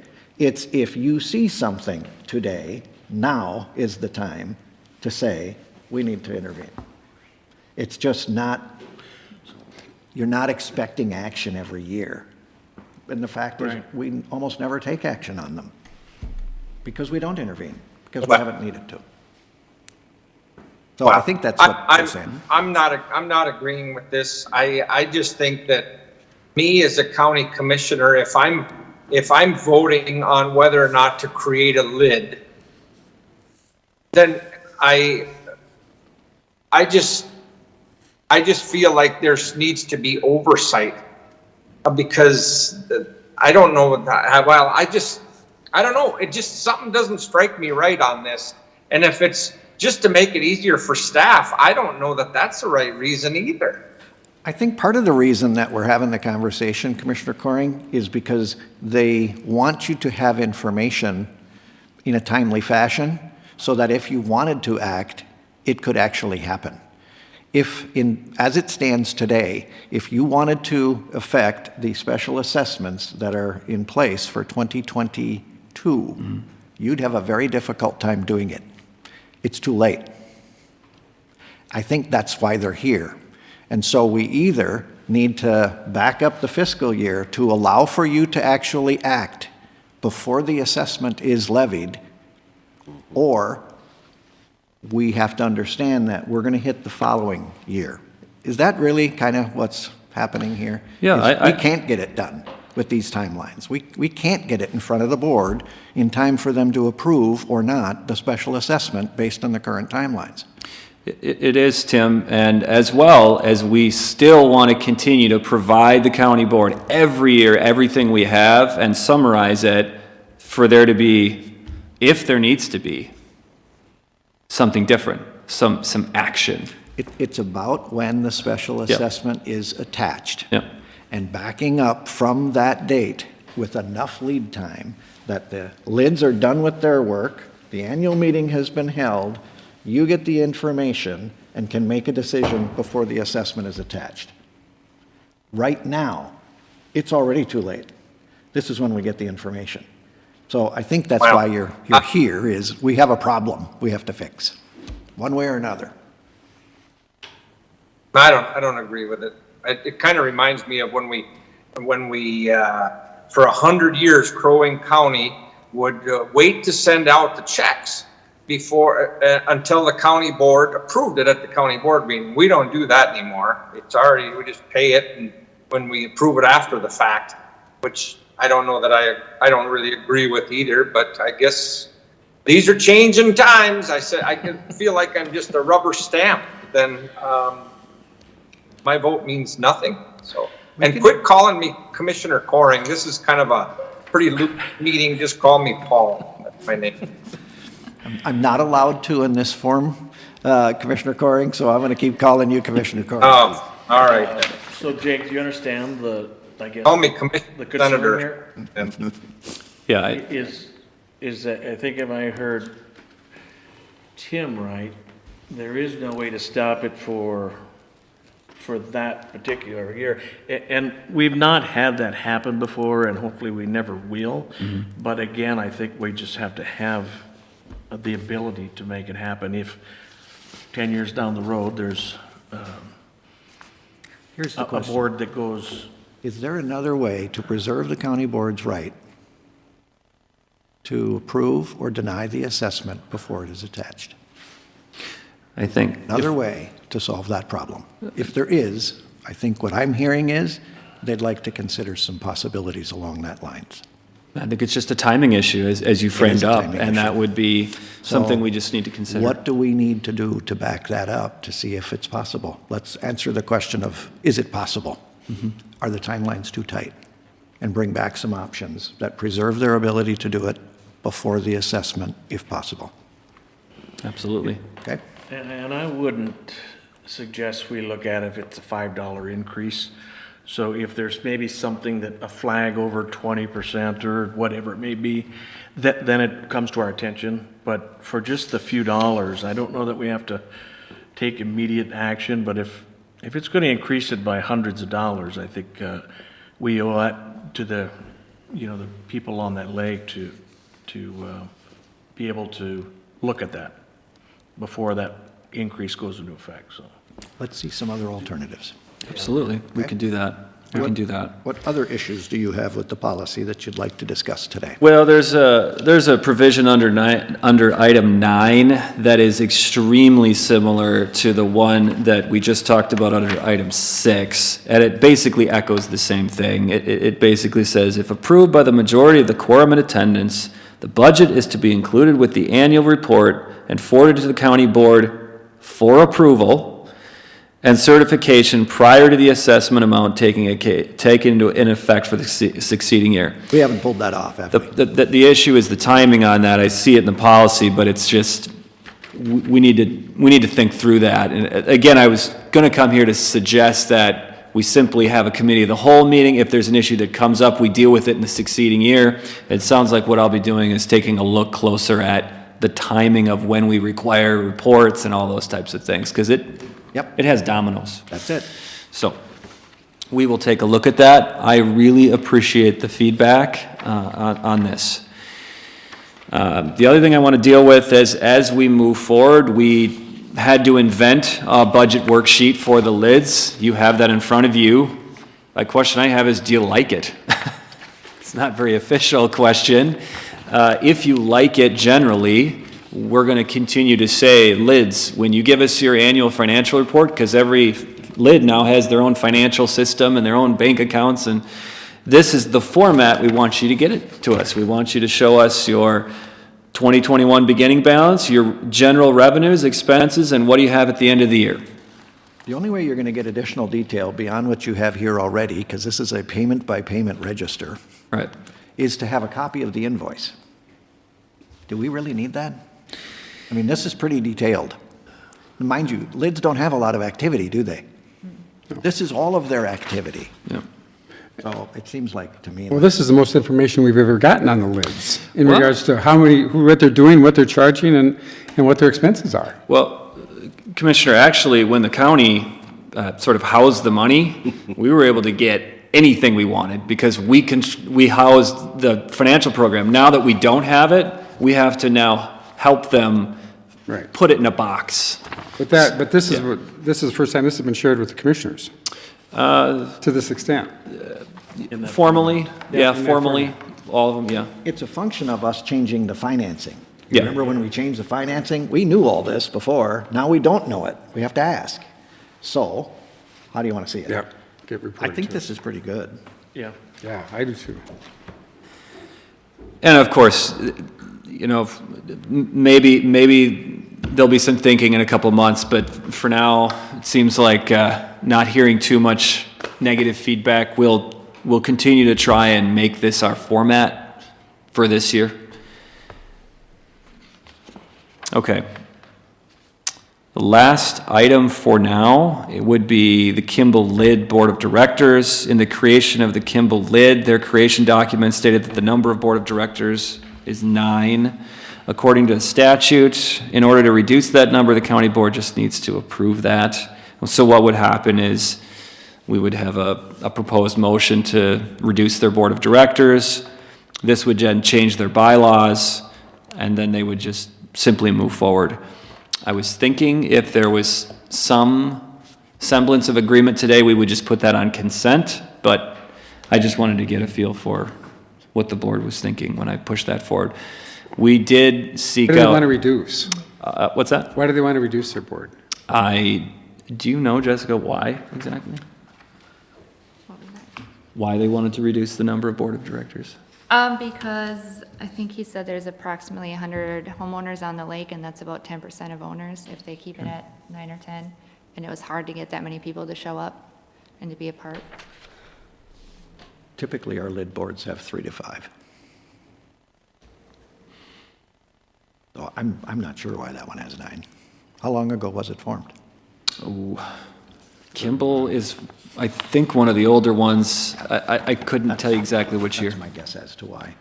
Did you say by statute, though, it needed to be? Yeah, and we checked with, Don Ryan on this, and that was confirmed that technically we got to have the board, our board, approved. Okay. Something like that. Statute is we have to approve it. It isn't the number. Yep. Okay. Any reservations about reducing that number from 9 to what? What are they proposing? 6. 6. Any reservations about that?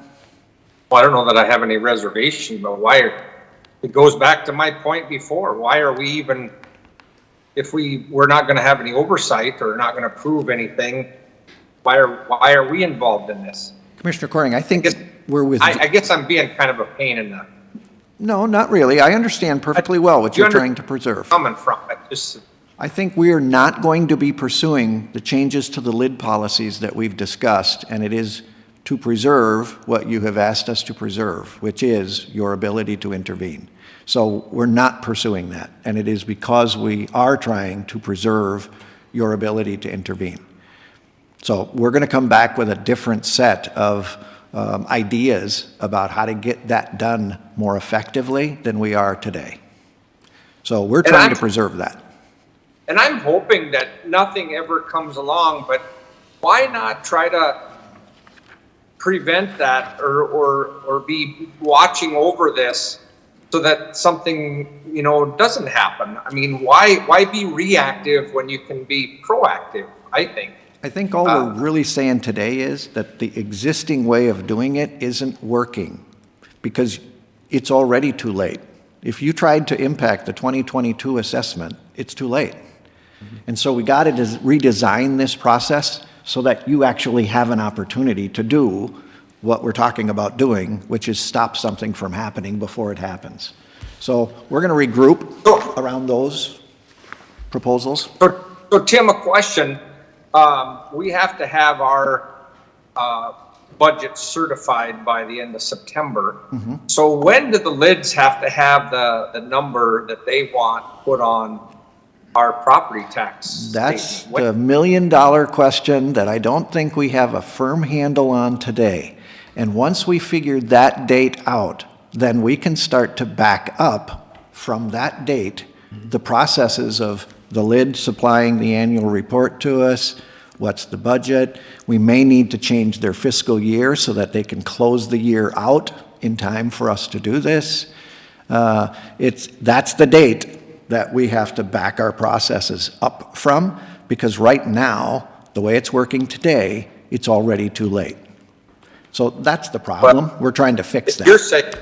If you're saying they're like a township, the townships have to have their budget into us. Yep, and that's why the town meetings are in March, but we don't want to, we still want to preserve these lids holding their annual meetings in June, July, or August. I think in Crow Wing County, that's an important virtue. June, July, and August is when you can hold a lid annual meeting, because that's when people are here. Mr. Chair, Commissioners, this is Nick. By statute, they have to meet July or August. And in that, their agenda is to include the approval of their budget for the fiscal year. Yep. We will work on some proposals to bring back to you. I didn't hear any objections to moving the Sibley Board of Directors change forward. So we'll just, Kimbel Lake, wasn't it? Was it Kimbel? Kimbel Lake. yep, we'll just, would it be appropriate to put that in consent then? Or, okay, I think the next county board meeting, or the next one we can. The only question is, do we need to hold a public hearing? I don't believe we do, but I will double check that. If we need one, then it can't be on consent. If we don't need one, then it can be. I'll check that, make sure we get it right. Cool. Okay. With that, that's it for this morning, so thank you for that, unless there's any other questions. Let's talk about that other issue offline, and I think we can come up with some Okay. alternative ideas. I think we can, but let's find out. We may run into obstacles we can't overcome, and then we'll bring that back. Yep. Okay? Okay. All right. Thank you. Thanks. Take a 2-second break. Want to take a break?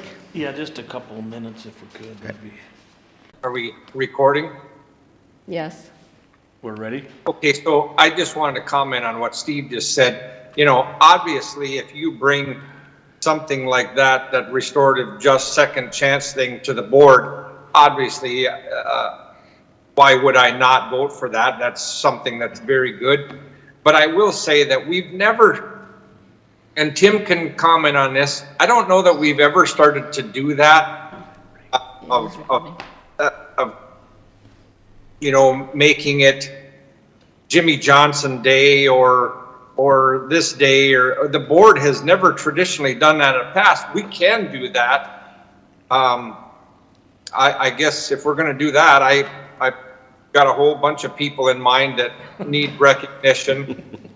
But I'm just telling you, traditionally we've never done that. But if you bring it forward, I mean, obviously I'm not going to be against something like that. I'm just letting you know. We'll talk more. Okay.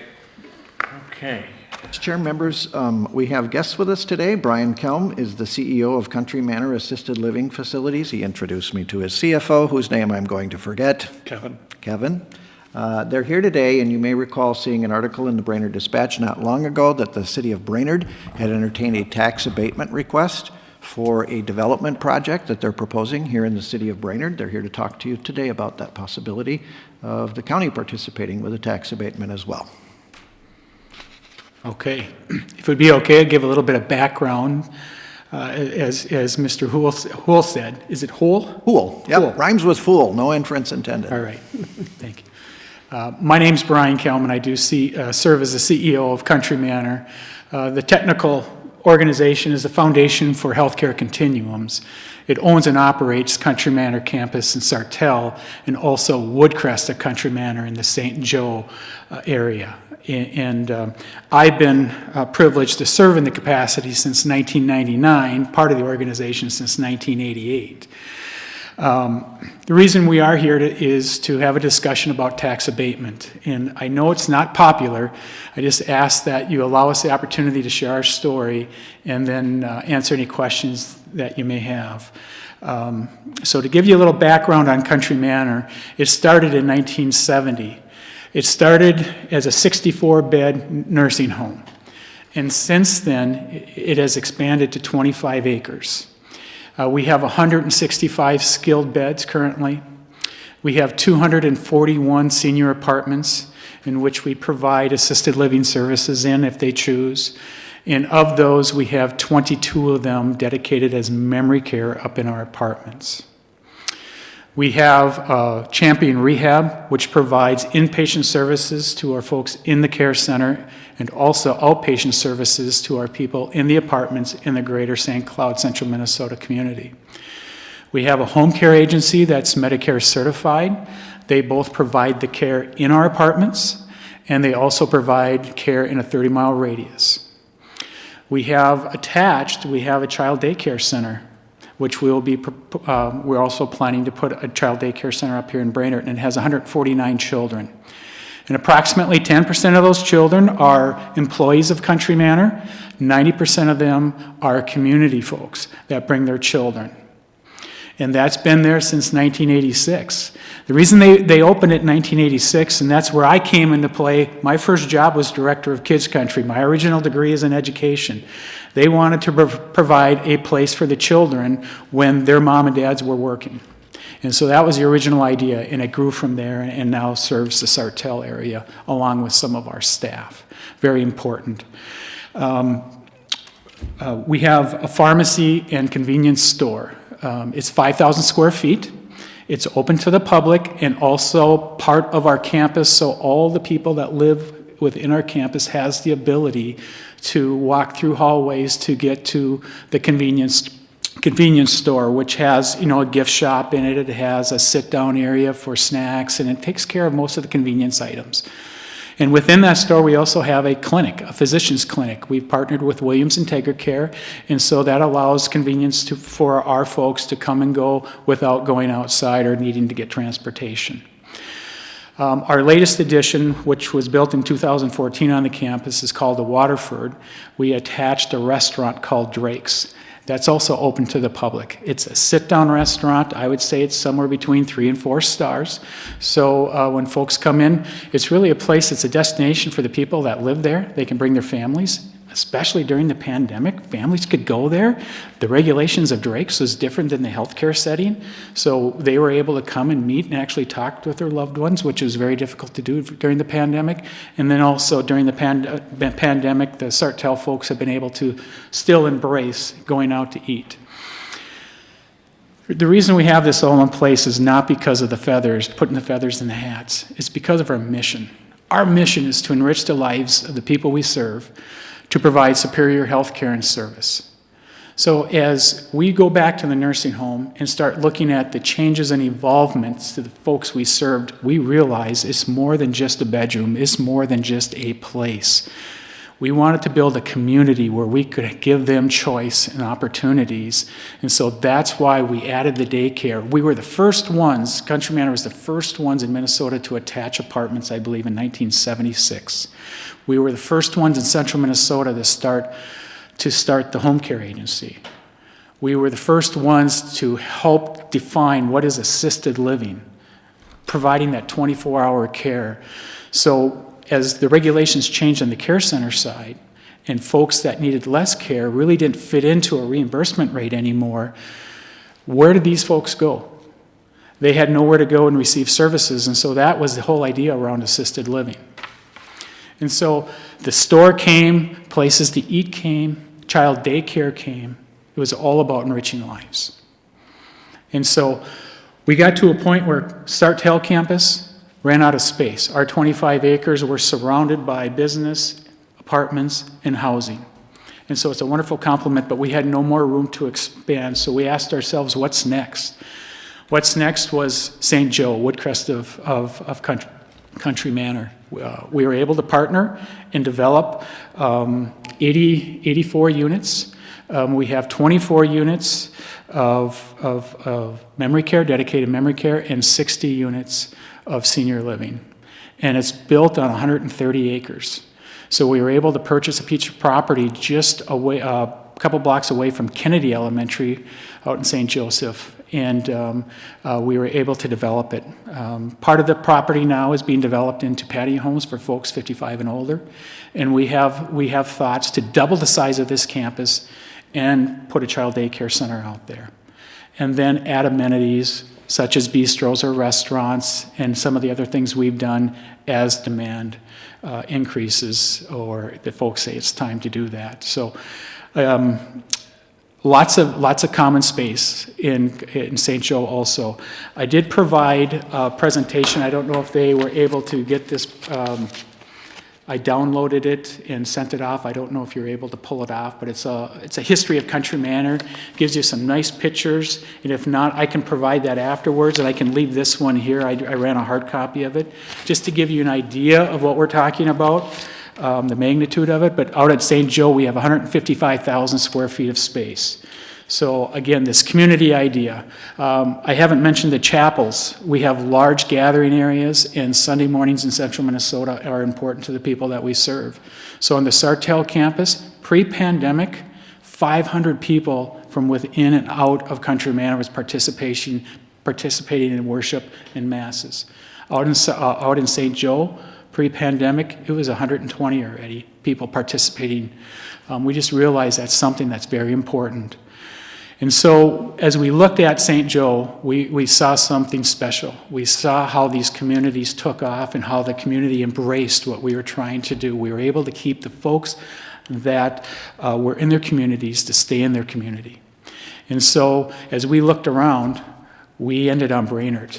And the city of Brainerd has been so hospitable and willing to work with us.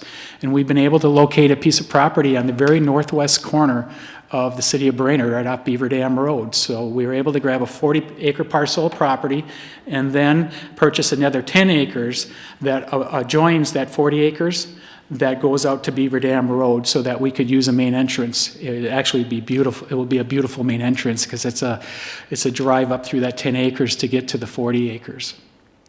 And so we see something very similar to what we did out at St. Joe. We have 112 units designed here. We have two separate neighborhoods, and we're really looking at neighborhoods that are more thrifty, a section of those, more middle-class America, I would call them. And then we have another section that the amenities are upgraded, and they can choose to purchase one of those. The reason we did this is at Country Manor and Sartell, we really have apartments that are very thrifty in size, smaller square footage, all the way up to 1,400 square feet of space. And we would like to do the same thing up here, give people choice. It's a different rent point, obviously, between the two, but we allow people the choice. And then up here, we're also proposing 18 memory care units, along with 92, a capacity for 92 in a child daycare center. It will be our first time to develop a child daycare center off the Sartell site. When we came, we asked what the needs were, and obviously we heard child daycare. We all know the staffing challenges, and we heard housing. And so we're here to talk about that today as we look and hopefully develop this Brainerd project. We were a little hesitant on the child daycare center because margins are really zero. It is really all mission. When you look at a 1-to-4 ratio in a daycare center for infants, and we have 8 of them, you have 4 infants to pay for a staff person, not including administration or square footage. When you look at toddlers, which we're proposing 14, it's 1-to-7. When you go to preschool, it goes to 1-to-10, and then 1-to-15 for school age. And so when we look at child daycare, we believe it's a mission. We've done it well. I have some personal passion in it, since that's my history in education and my first stop. So Kids Country is very special to me, and we want to see that become very special here. We also know we're dealing with some of the lowest wage earners, the child care workers. They are, for the most part, Assistant teachers are below that $15 an hour category right now, and we're scratching our heads over that. Lead teachers who usually come in, they all come in with schooling post-secondary, are dealing with under $20 an hour, and then you have your director who obviously would be north of that. And so I just share that with you so you have, a better understanding of, the childcare. In our senior housing, everybody we serve is private pay, and they're on, not private pay, they're on fixed incomes. So when they retire, they go on that fixed income.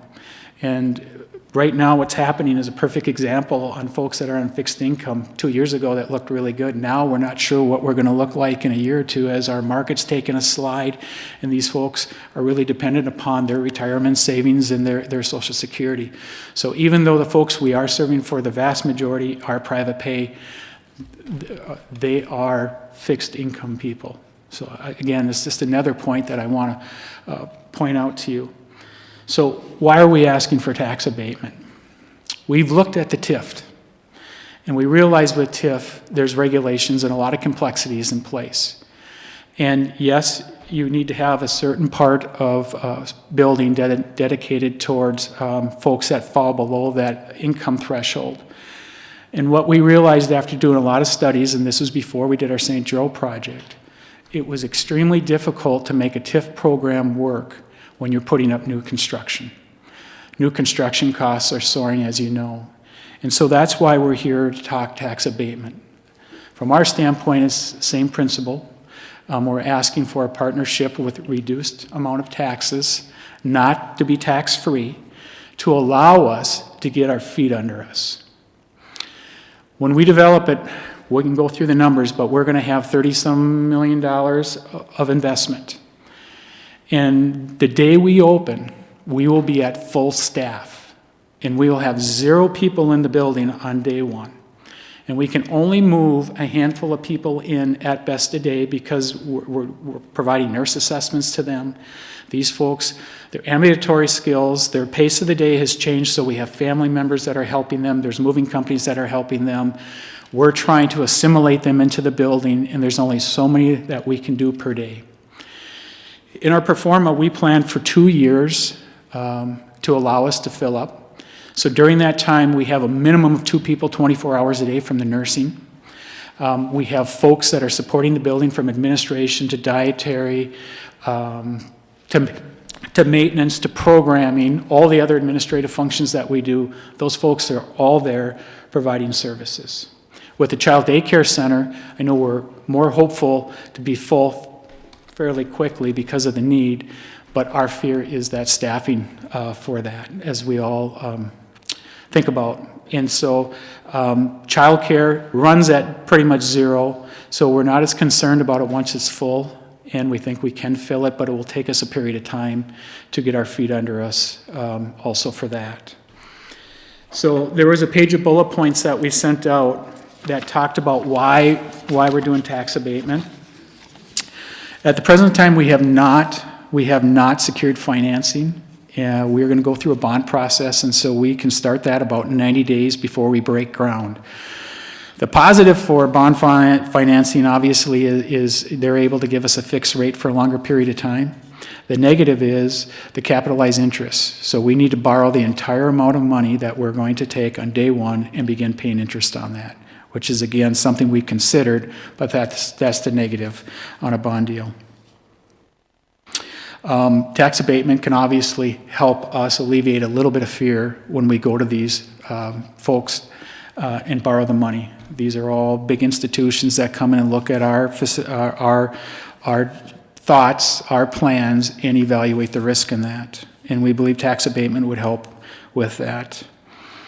They typically look for a 1:30 debt service ratio, and so for every $1.30 we bring in, $1 to pay taxes or pay our bills. And when you look at the current pro forma, without tax abatement, we are falling short of that. One of the biggest fears and challenges and talking points we have behind the scenes is the labor shortage, the supply chain shortage, inflation. Those are all real to us right now. And in my lifetime, I've been in this business since 1988. I've never seen anything like it. Costs have soared. Healthcare in 2 years in our long-term care has increased 25%. And that has not been passed on to our private pay consumer yet. It's coming. We're seeing these increased costs to retain staff. There's lots of overtime. There's lots of incentive pay to keep these dedicated individuals going, so that's in place. Being able to have access to our supplies has been extremely challenging, and the cost of those supplies has changed radically. And what will it take to recruit and retain staff going forward? We believe in what we do, but it's going to look different going forward. So those are all reasons why we are here today and asking if you would consider partnering with us to reduce the level of tax, which is approximately 50% of the tax. So it's more than what is being paid now on those vacant lots, but it's not the full allotment for the period of time to allow us to get our feet under us. So with that, there's some other bullet points that I'll just let go, but hopefully I gave you a little bit of a synopsis, a little bit of background, and an understanding why we're here today, and asking for a discussion about your thoughts around tax abatement. So with that, I think I'll turn it back. Doug? Yeah, go ahead, Paul. Yeah, I just want to read off a list here that I just a quick Google search. Carefree Living Brainerd, Almost Home, Harmony House, Good Samaritan Society Bethany, Good Samaritan Society Woodland, Edgewood Vista, Central Minnesota Senior Care, Northern Lakes Senior Living, Diamond Willow, Access North, and the list goes on and on. So I can tell you right now that I appreciate what you're doing, and I don't want to sound like I'm against little kids or I'm against seniors, not against that at all. What I am for is looking out for the taxpayers and other businesses. And what will happen with this is now this county board is going to be left with the decision of picking losers. Why should you be a winner when somebody else? What's wrong with Good Samaritan Society that's been here forever? What's wrong with Diamond Willow? So I am not going to support this proposal. I just think that we'd be heading down a road of picking winners and losers, and I for one, with my one vote on the county board, am not going to do that. If you can do it without the tax abatement, more power to you, good for you, but I won't be supporting this proposal.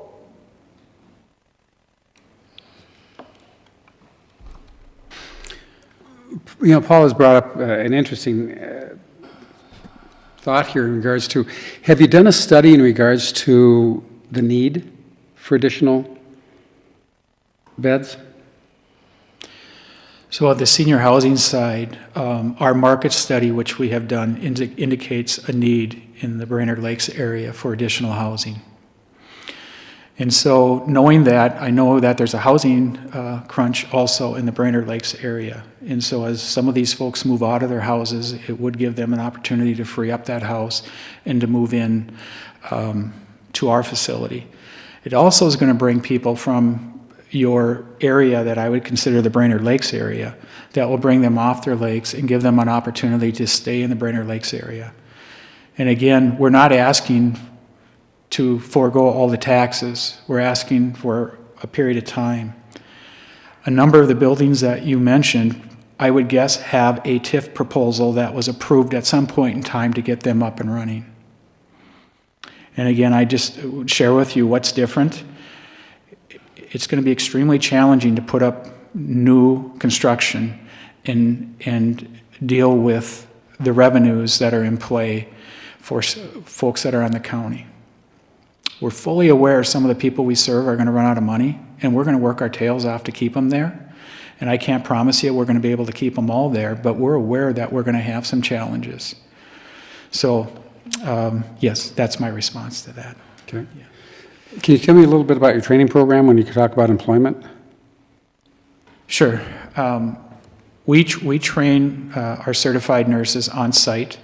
We have partnered with Rasmussen Tech College, St. Ben, St. Cloud State, to have them train their RNs on our sites because they need a diverse discipline, a number of disciplines during their training. So we've created partnerships with them. We have provided scholarships for our employees in the past to move them up from certified assistants to LPNs and then to RNs. And so we're very proud of that. We've always said from day one that if you're going to enrich a life, it's hard to do it with temporary staff. As we speak, Country Manor has never accessed 1 hour of temporary staff. And I will not tell you that we are fully staffed right now. Our staff are totally committed and loyal to the people we serve. So they are there working the extra hours, doing what needs to be done so that we have enough hours on the floor. When you can't fill the staffing needs, do you also then cut back on occupancy? Yeah, currently at Sartell, we did close 30 beds so that we could ensure the care of the rest of the campus on the long-term care side. Over on the housing side, we scaled back the level of care we could provide to a person that was being assessed for assisted living. If they were already on our campus, we would care for them. If they were not on our campus, we scaled it back for a period of time. Currently, we are seeing a change in the employment market in the St. Cloud area. We are able to hire today, probably better today than we have in the last year. We have 2 certified nursing classes going right now. We've had a number of RNs apply, and there was a period of time where we did not see an RN apply. So we are seeing a slight change in the central Minnesota market for employment. It's still challenging, but it gives us some hope. Mr. Chair?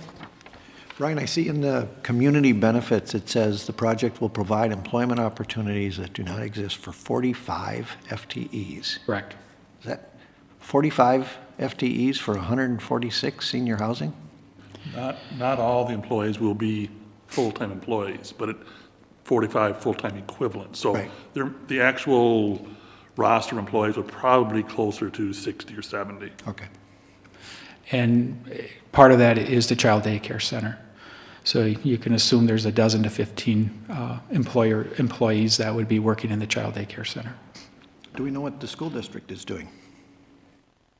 We have not had conversations with them. We started with the city of Brainerd, and they embraced our project, which we are so grateful and humbled by, and our next stop was here at the county. Okay. And do we know what the ask would be of the county? What's the estimates of the value of the building? What are we, if they said yes, how much does it cost us? They informally said yes to a 45% abatement of whatever the tax value on that building is going to be assessed at.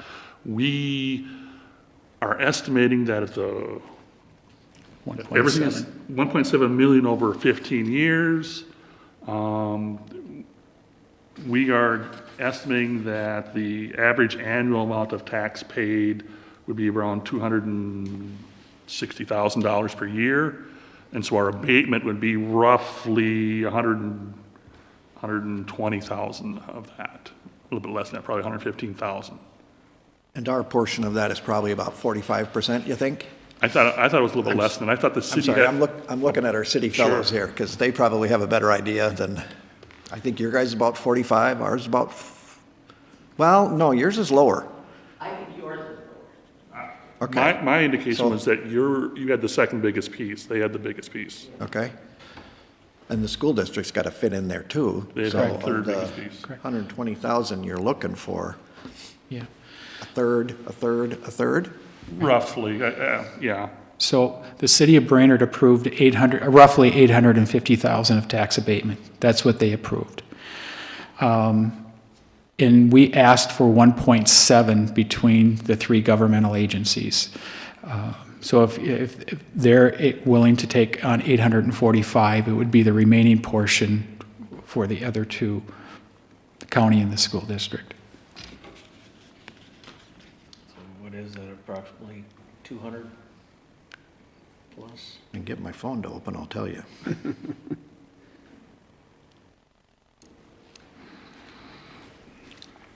About 600 grand over 15 years. 40 grand? Over how many? 15. Over 15. So it's 40, if it's 120,000 total assessment and it's 1/3, 1/3, 1/3, that means it would cost us 40 grand a year, times 15 years. So 600 grand. And what did you say the city committed to? Roughly 850,000 over 10 years. Over 10 years. The city did say 10 years only. So that would reduce our cost to 400,000 if we did 10. But you just said 15 years, and so you've got to add more on because now we're going to 10. Add more on? I'm thinking you subtract. If it's 10, it'd just If be a it's bigger 10 number. rather than 15, it'll be more per year than. Our Make it original longer. request was for 1.7 million stretched over the 15-year period, which was roughly 45% of what we assumed the tax would be. The city came back and informally said, we'll agree to 10 years. Okay.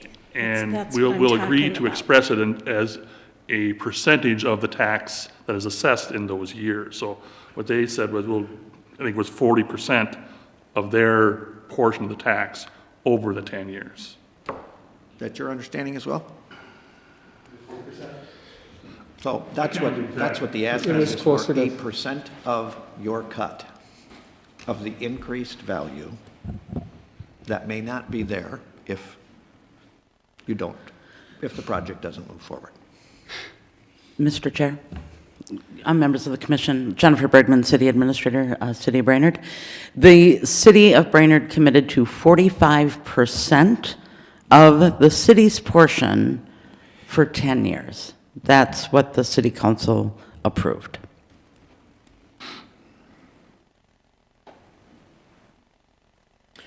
Can I go back to Commissioner Coring's, as he read off that list of, are those direct, I guess, competition, if you will, to what you're doing? I would always say what he read off in some way, shape, or form could be competition. Could be considered competition. And then we obviously could find out if there were TIF or whatever type of programs. My concern would be that then we're going to have a lineup, Sure. 15, 20 deep, asking for the same thing. So if we could maybe have someone look at what type of programs have been offered to some of the similar or competition, if you will. Sure. Just to see if we're creating a big monster, or if this is something we've done in the past that I guess I'm not aware of, but that would be helpful, I think, too, because I think if we move forward, none of these other businesses have asked, I think we should assume that the number's going to be quite a bit larger, because they'd be foolish not to come to us and ask for the same type of. So that is something we can do just on our own to research that a little bit. And these are. Well, Doug. Yeah, go ahead.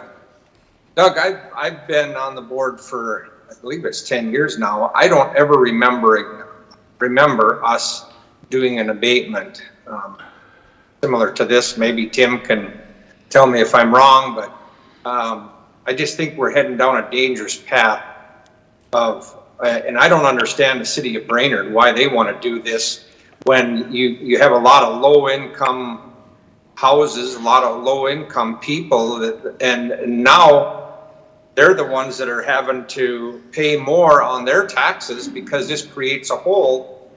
When these people aren't paying taxes, and if this outfit is a for-profit business, they need to pay what everybody else does. This doesn't make any sense to me at all.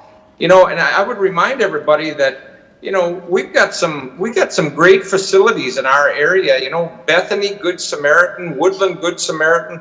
And I would remind you that they did buy the old Brainerd Country Club. They own all that property. And I believe that, obviously I don't work for them, but I believe that they want to develop that for senior housing and senior living. At least that's what the plan was of why they bought that. So if we do this abatement here, why wouldn't they come forward with an abatement? What if I wanted to start a daycare facility? Why don't I come for a tax abatement then? Or a group home, or it just, I think you guys, we need to weigh in on this. I've let it know where I'm at, and it's clear. Mr. Chair, if I might, I'd like to go in just a little different direction in looking at your business plan. And you talk about occupancy and, the struggles with trying to have enough staff, and so you've already closed a few portions of your 2 operations. When you look forward to, and somebody tell me, what's the youngest of the baby boomers? What's that age? 1964, born after 64. So how old are they now? I'm 2 years away from that, so a baby boomer. When we talk about welcome, when we talk a 15-year commitment, we get out there 15 years. So you add 15 years to Mr. Hool's life, and he's old. And we're the largest demographically group out there currently, and we pass away. Because that is part of your business plan, is that we are going to go extinct on you. What are you going to do with all your units then? And 15 years is a long time. So I would assume that there'll be the majority of us baby boomers gone in that 15-year period. So how are you addressing that issue in your business plan? Good question. So we've been doing this since 1970. As we look to the future, we're very aware that people have an appetite for things they can't always afford, but we also look at a quality of life and what they've endured and what they've experienced in their life. And so as we put this building up, we believe it will stand the test of time, because time will change and expectations for the next level of consumer will change. And we believe we're prepared for that. It's part of the reason why we have 50 acres of property. It gives us flexibility to listen to the people we serve and add and delete. At Sartell, we temporarily closed some of our long-term care beds because of the pandemic. But we are also listening to what's next. And so to answer your question, we really believe the units we're designing, from 850 to 1,250 square foot in size, and putting forth a memory care that really allows memory care people to thrive with walking areas, continuous walking areas, and programming that gives them a quality of life. This will stand the test of time and it will be something we hope in 15 years from now, if we're still around, you drive by and you say, I was part of that idea. So, Mr. Chair, wouldn't you see a transition, when you're going from a demographic this large to one that's this large, which is the ones following us, baby boomers, wouldn't you see that your facility would be transitioning to more apartment living rather than assisted living? And so a different approach to your business plan? I don't know if you're saying that, and I'm just not recognizing it, but. Yes. Of the 112 units we're proposing, there's 18 of them that we believe will require 24-hour continuous care. Those are the memory care people. The other 2 apartment buildings are beautiful, and they allow for totally independent people to live there, or people that they need extensive complex care. Country Manor's model is never to put a building in place that caters to one idea. It's to put a building and community in place that allows for opportunities. We always said that we want folks to age in place if they choose to. And so if you walk through our hallways, You're going to find people that require a lot of care, and you're going to see people that have no care. And there's one caveat to this. The state of Minnesota passed an assisted living licensure bill that went into place August of 2021. And so that has made it a little bit more challenging on choice for the consumer, but we feel we're prepared to do that with the designs that we have in place. We've always built our buildings at an I occupancy, which is thinking about the person that's a little bit more vulnerable when it comes to emergency preparedness. But we really do believe that we can have people that are independent or care. So when we look out to the future, could this be market rate apartments for anybody? Yeah, they're that nice. So just another question then, in your looking at this area, and to Commissioner Coring's point, there's a lot of those types of facilities here. Knut Nelson, I believe, is planning a facility out in Baxter.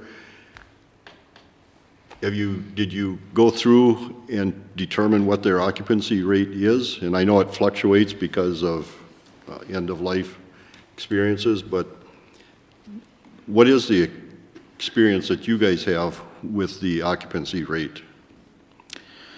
So during the pandemic in Sartell, Country Manor's been able to obtain a 90% occupancy in the apartments throughout the entire pandemic. I can't say the entire central Minnesota area did that, but when you look at what Sartell was able to do during the pandemic, the amount of programming, the amount of community that we were able to experience, even though we were in a lockdown, and for that matter, we're still in a lockdown, we've been able to weather this pandemic, which nobody wanted, and we all hope that it comes to an end. And so when we come up to Brainerd, Mark Anderson's the CEO of Knut Nelson. Mark and I have sat down and talked about this. So we had our project on the drawing board, they had their project on the drawing board, and we both agreed that we believed there was room for both of us up here. We have organizations, Clifton Allen did our market study, and it was a very favorable market study for the need up here in the Brainerd Lakes area. And so both, I'm not sure where Mark is at and Knut Nelson is at with their planning, but we want to be ready to build when the sky's clear from this pandemic and when supply chains get somewhat taken care of. We really do believe there's a need up here, and that need will, people aren't moving away from the Brainerd Lakes area unless there's nowhere to live. And that's what we're trying to stop.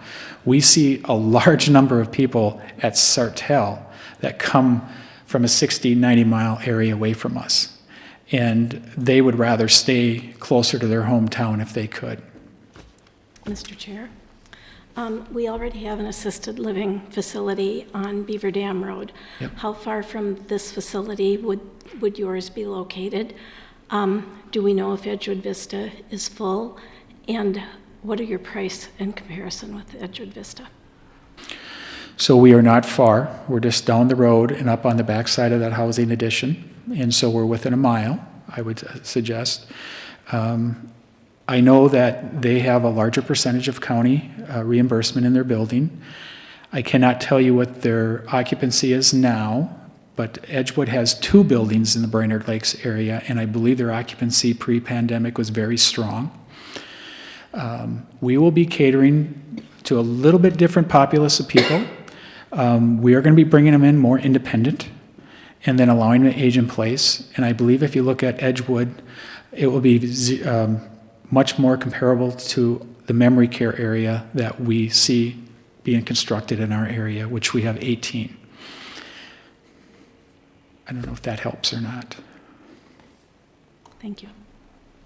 If I can just help with the commissioner's question, I have a mother that lives in the one on Beaver Dam, okay, and I know their occupancy rate has stayed pretty high at that place, and appreciate all the service that she provides there and that they provide for her. And so there is a need in our area currently. My concern is long-term when you're talking 15 years out and we see most of us disappearing, and what the next generation brings to the table to occupy all these what will essentially be apartments at some point, I believe, compared to what we are now, whether there'll always probably be a small portion for memory care. I would agree with that, but there will be, and if, with the stressors that they have, there may be more need for memory care in their group than ours, but that's a whole nother discussion that we could have. But, Yeah.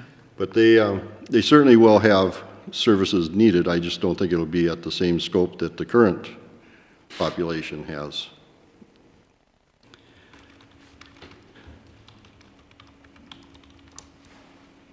I guess I'm not sure of the numbers that we're seeing or hearing. You know, See, I need more information. we to talked even 10 years, talk we about talked this. 15 years.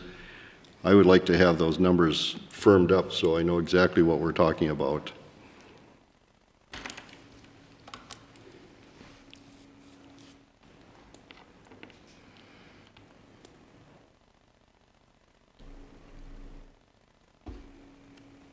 Any other? Go ahead. Come to the microphone so it's recorded. Thank you. Sorry. David O, Mayor of Brainerd.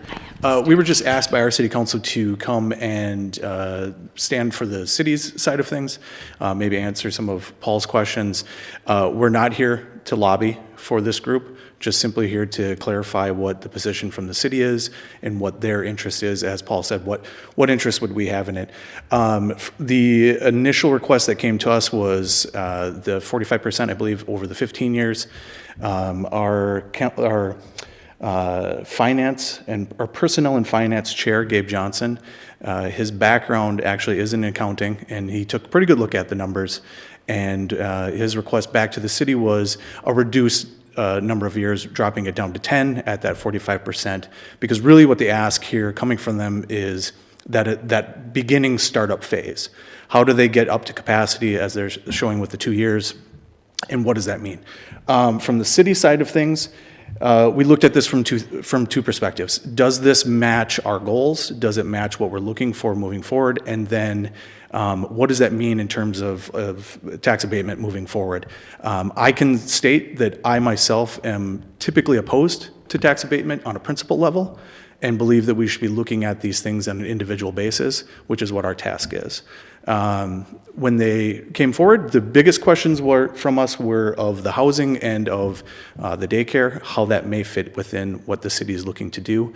And we're lucky in the city of Brainerd that we have good aging housing stock, but what we don't see is a lot of turnover in those homes. And so this fits that in that by potentially moving some of the aging population still within the city limits, but to a different facility that opens up some housing for our working age families. And then secondly, the daycare was something that we feel very strongly about needing to support. We as a city only have so many options that we can use to try and open up venues. And this was one that we felt that this is not a current taxable property at the level that they're proposing. This is new construction, which means new tax dollars coming on. The city was willing then to take on a smaller portion of that for a shorter period of time, not the full 15, but the 10 years, in order to try and get it up and running and have it be something that is viable for us. Good enough? Thank you. Thank you.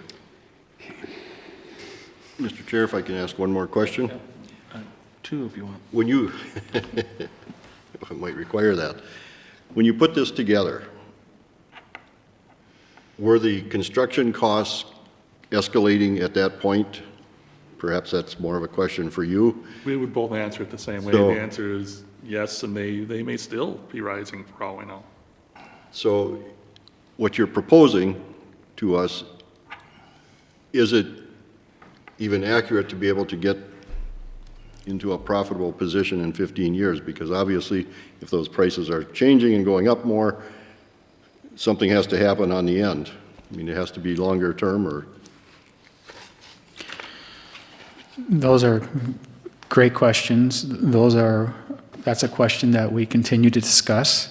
There is absolutely a point in time where we need to put the project on a holding pattern until the sky's clear. If we continue to see what we're seeing, that is absolutely a potential. We've been working to develop this project, I believe, for over 3 years. Up here, it's been a little bit of time, and since we started, we bid this project out a number of times. And the construction cost has escalated approximately 15% since the first bid and the last bid. So they have escalated. The numbers you're seeing in front of you are our most current, and if not in front of you, the numbers that we provided, they're our most current ones. But if they continue to rise, we may have to just stop and reconsider it and start it over. I'd just like to make one other correction. We are not a for-profit organization. The Foundation for Healthcare Continuums is a not-for-profit organization. So we recently had some of our ARPA grant funds that we had an open application process for daycares, new daycare slots. And we did not see an application from you guys. Can you help me to understand why not?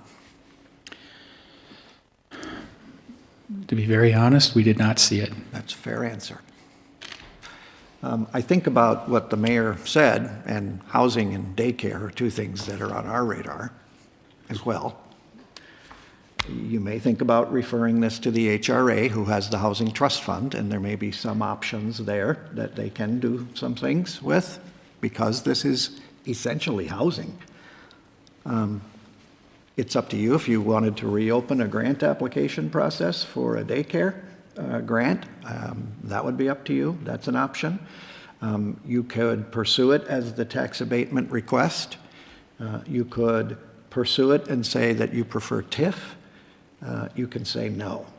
So far, I have what was done for the others. You want some background on what we know about what was done for the other kinds of similar competitors, and to firm up the ask. Is there any other data that you want us to try to collect for you to process the decision? Do you have any suggestions based on the alternatives that I've laid out? Well, Tim, to your point on daycare, is that open for just employees, or is that for, so you said 92. 92. Additional daycare slots. 10% for employees, 90% for the public. Okay. So in comparison, the daycare grant that went to the Y. That's what I was thinking, is it's comparable to this ask. What was their, I think it was 130, wasn't it? Do you remember that at all, Jennifer?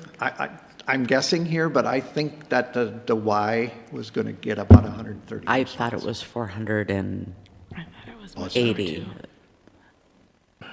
480 new slots? I don't know. I'm sorry. No. I thought you meant dollar amounts. No, I'm talking. Yeah, I think Sorry. 480 is My the apologies. Yeah, and maybe it was 130 total, so I think the Y is right in this ballpark. That's what made me think about it, is I think this ask is roughly comparable to what we did with the Y. So I guess my question, is this project, I guess for the lack of other words, dead if we don't move forward with this, or are there other ways we could potentially help without setting a precedence as far as tax abatements, as in daycare? And again, we'd have to discuss that as a board if we wanted to reopen that, but we do know we have dollars that have not been allocated yet. Are those type of options that might you consider to continue the project to move forward? The quick answer is yes. I want to make sure I answer this so that all the commissioners hear me. We are never going to levy a threat on whether we develop on a property based on tax abatement. We won't do that. We're going to do it if we can. Any type of help we will take. What we're trying to do is paint the best picture for the folks that are going to be willing to take a risk on us with financing, and to put our best forward by putting the costs in a good place. One of our core values is stewardship, and we all know how important that is. And so that's why we're doing this. So if you can help us come up with an alternative way of looking at this to reduce fees, or gain access to a grant to reduce costs, we are all ears. You know, as Tim, you suggested, maybe the HRA may be one of those options, maybe the ARPA funds for daycare, maybe. You know, I think I think we just need to spend a little more time to try to address this in other ways than the actual tax abatement. And I would entertain that. I think it's a much-needed project for our area, but I think we just have to handle it correctly, or we could be setting ourselves up for some similar conversations. So maybe if we end with that, I guess unless there's other questions, suggestions. Nope. I think we could go back and do a little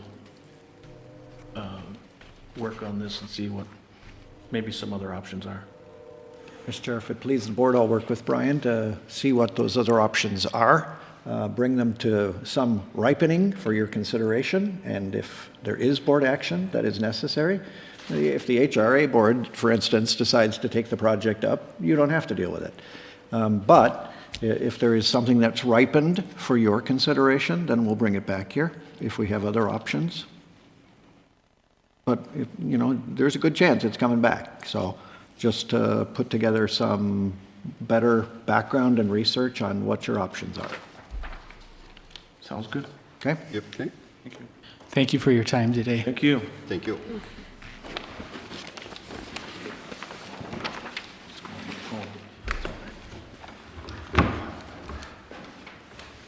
Brian, why don't you stick around and we can visit a little bit?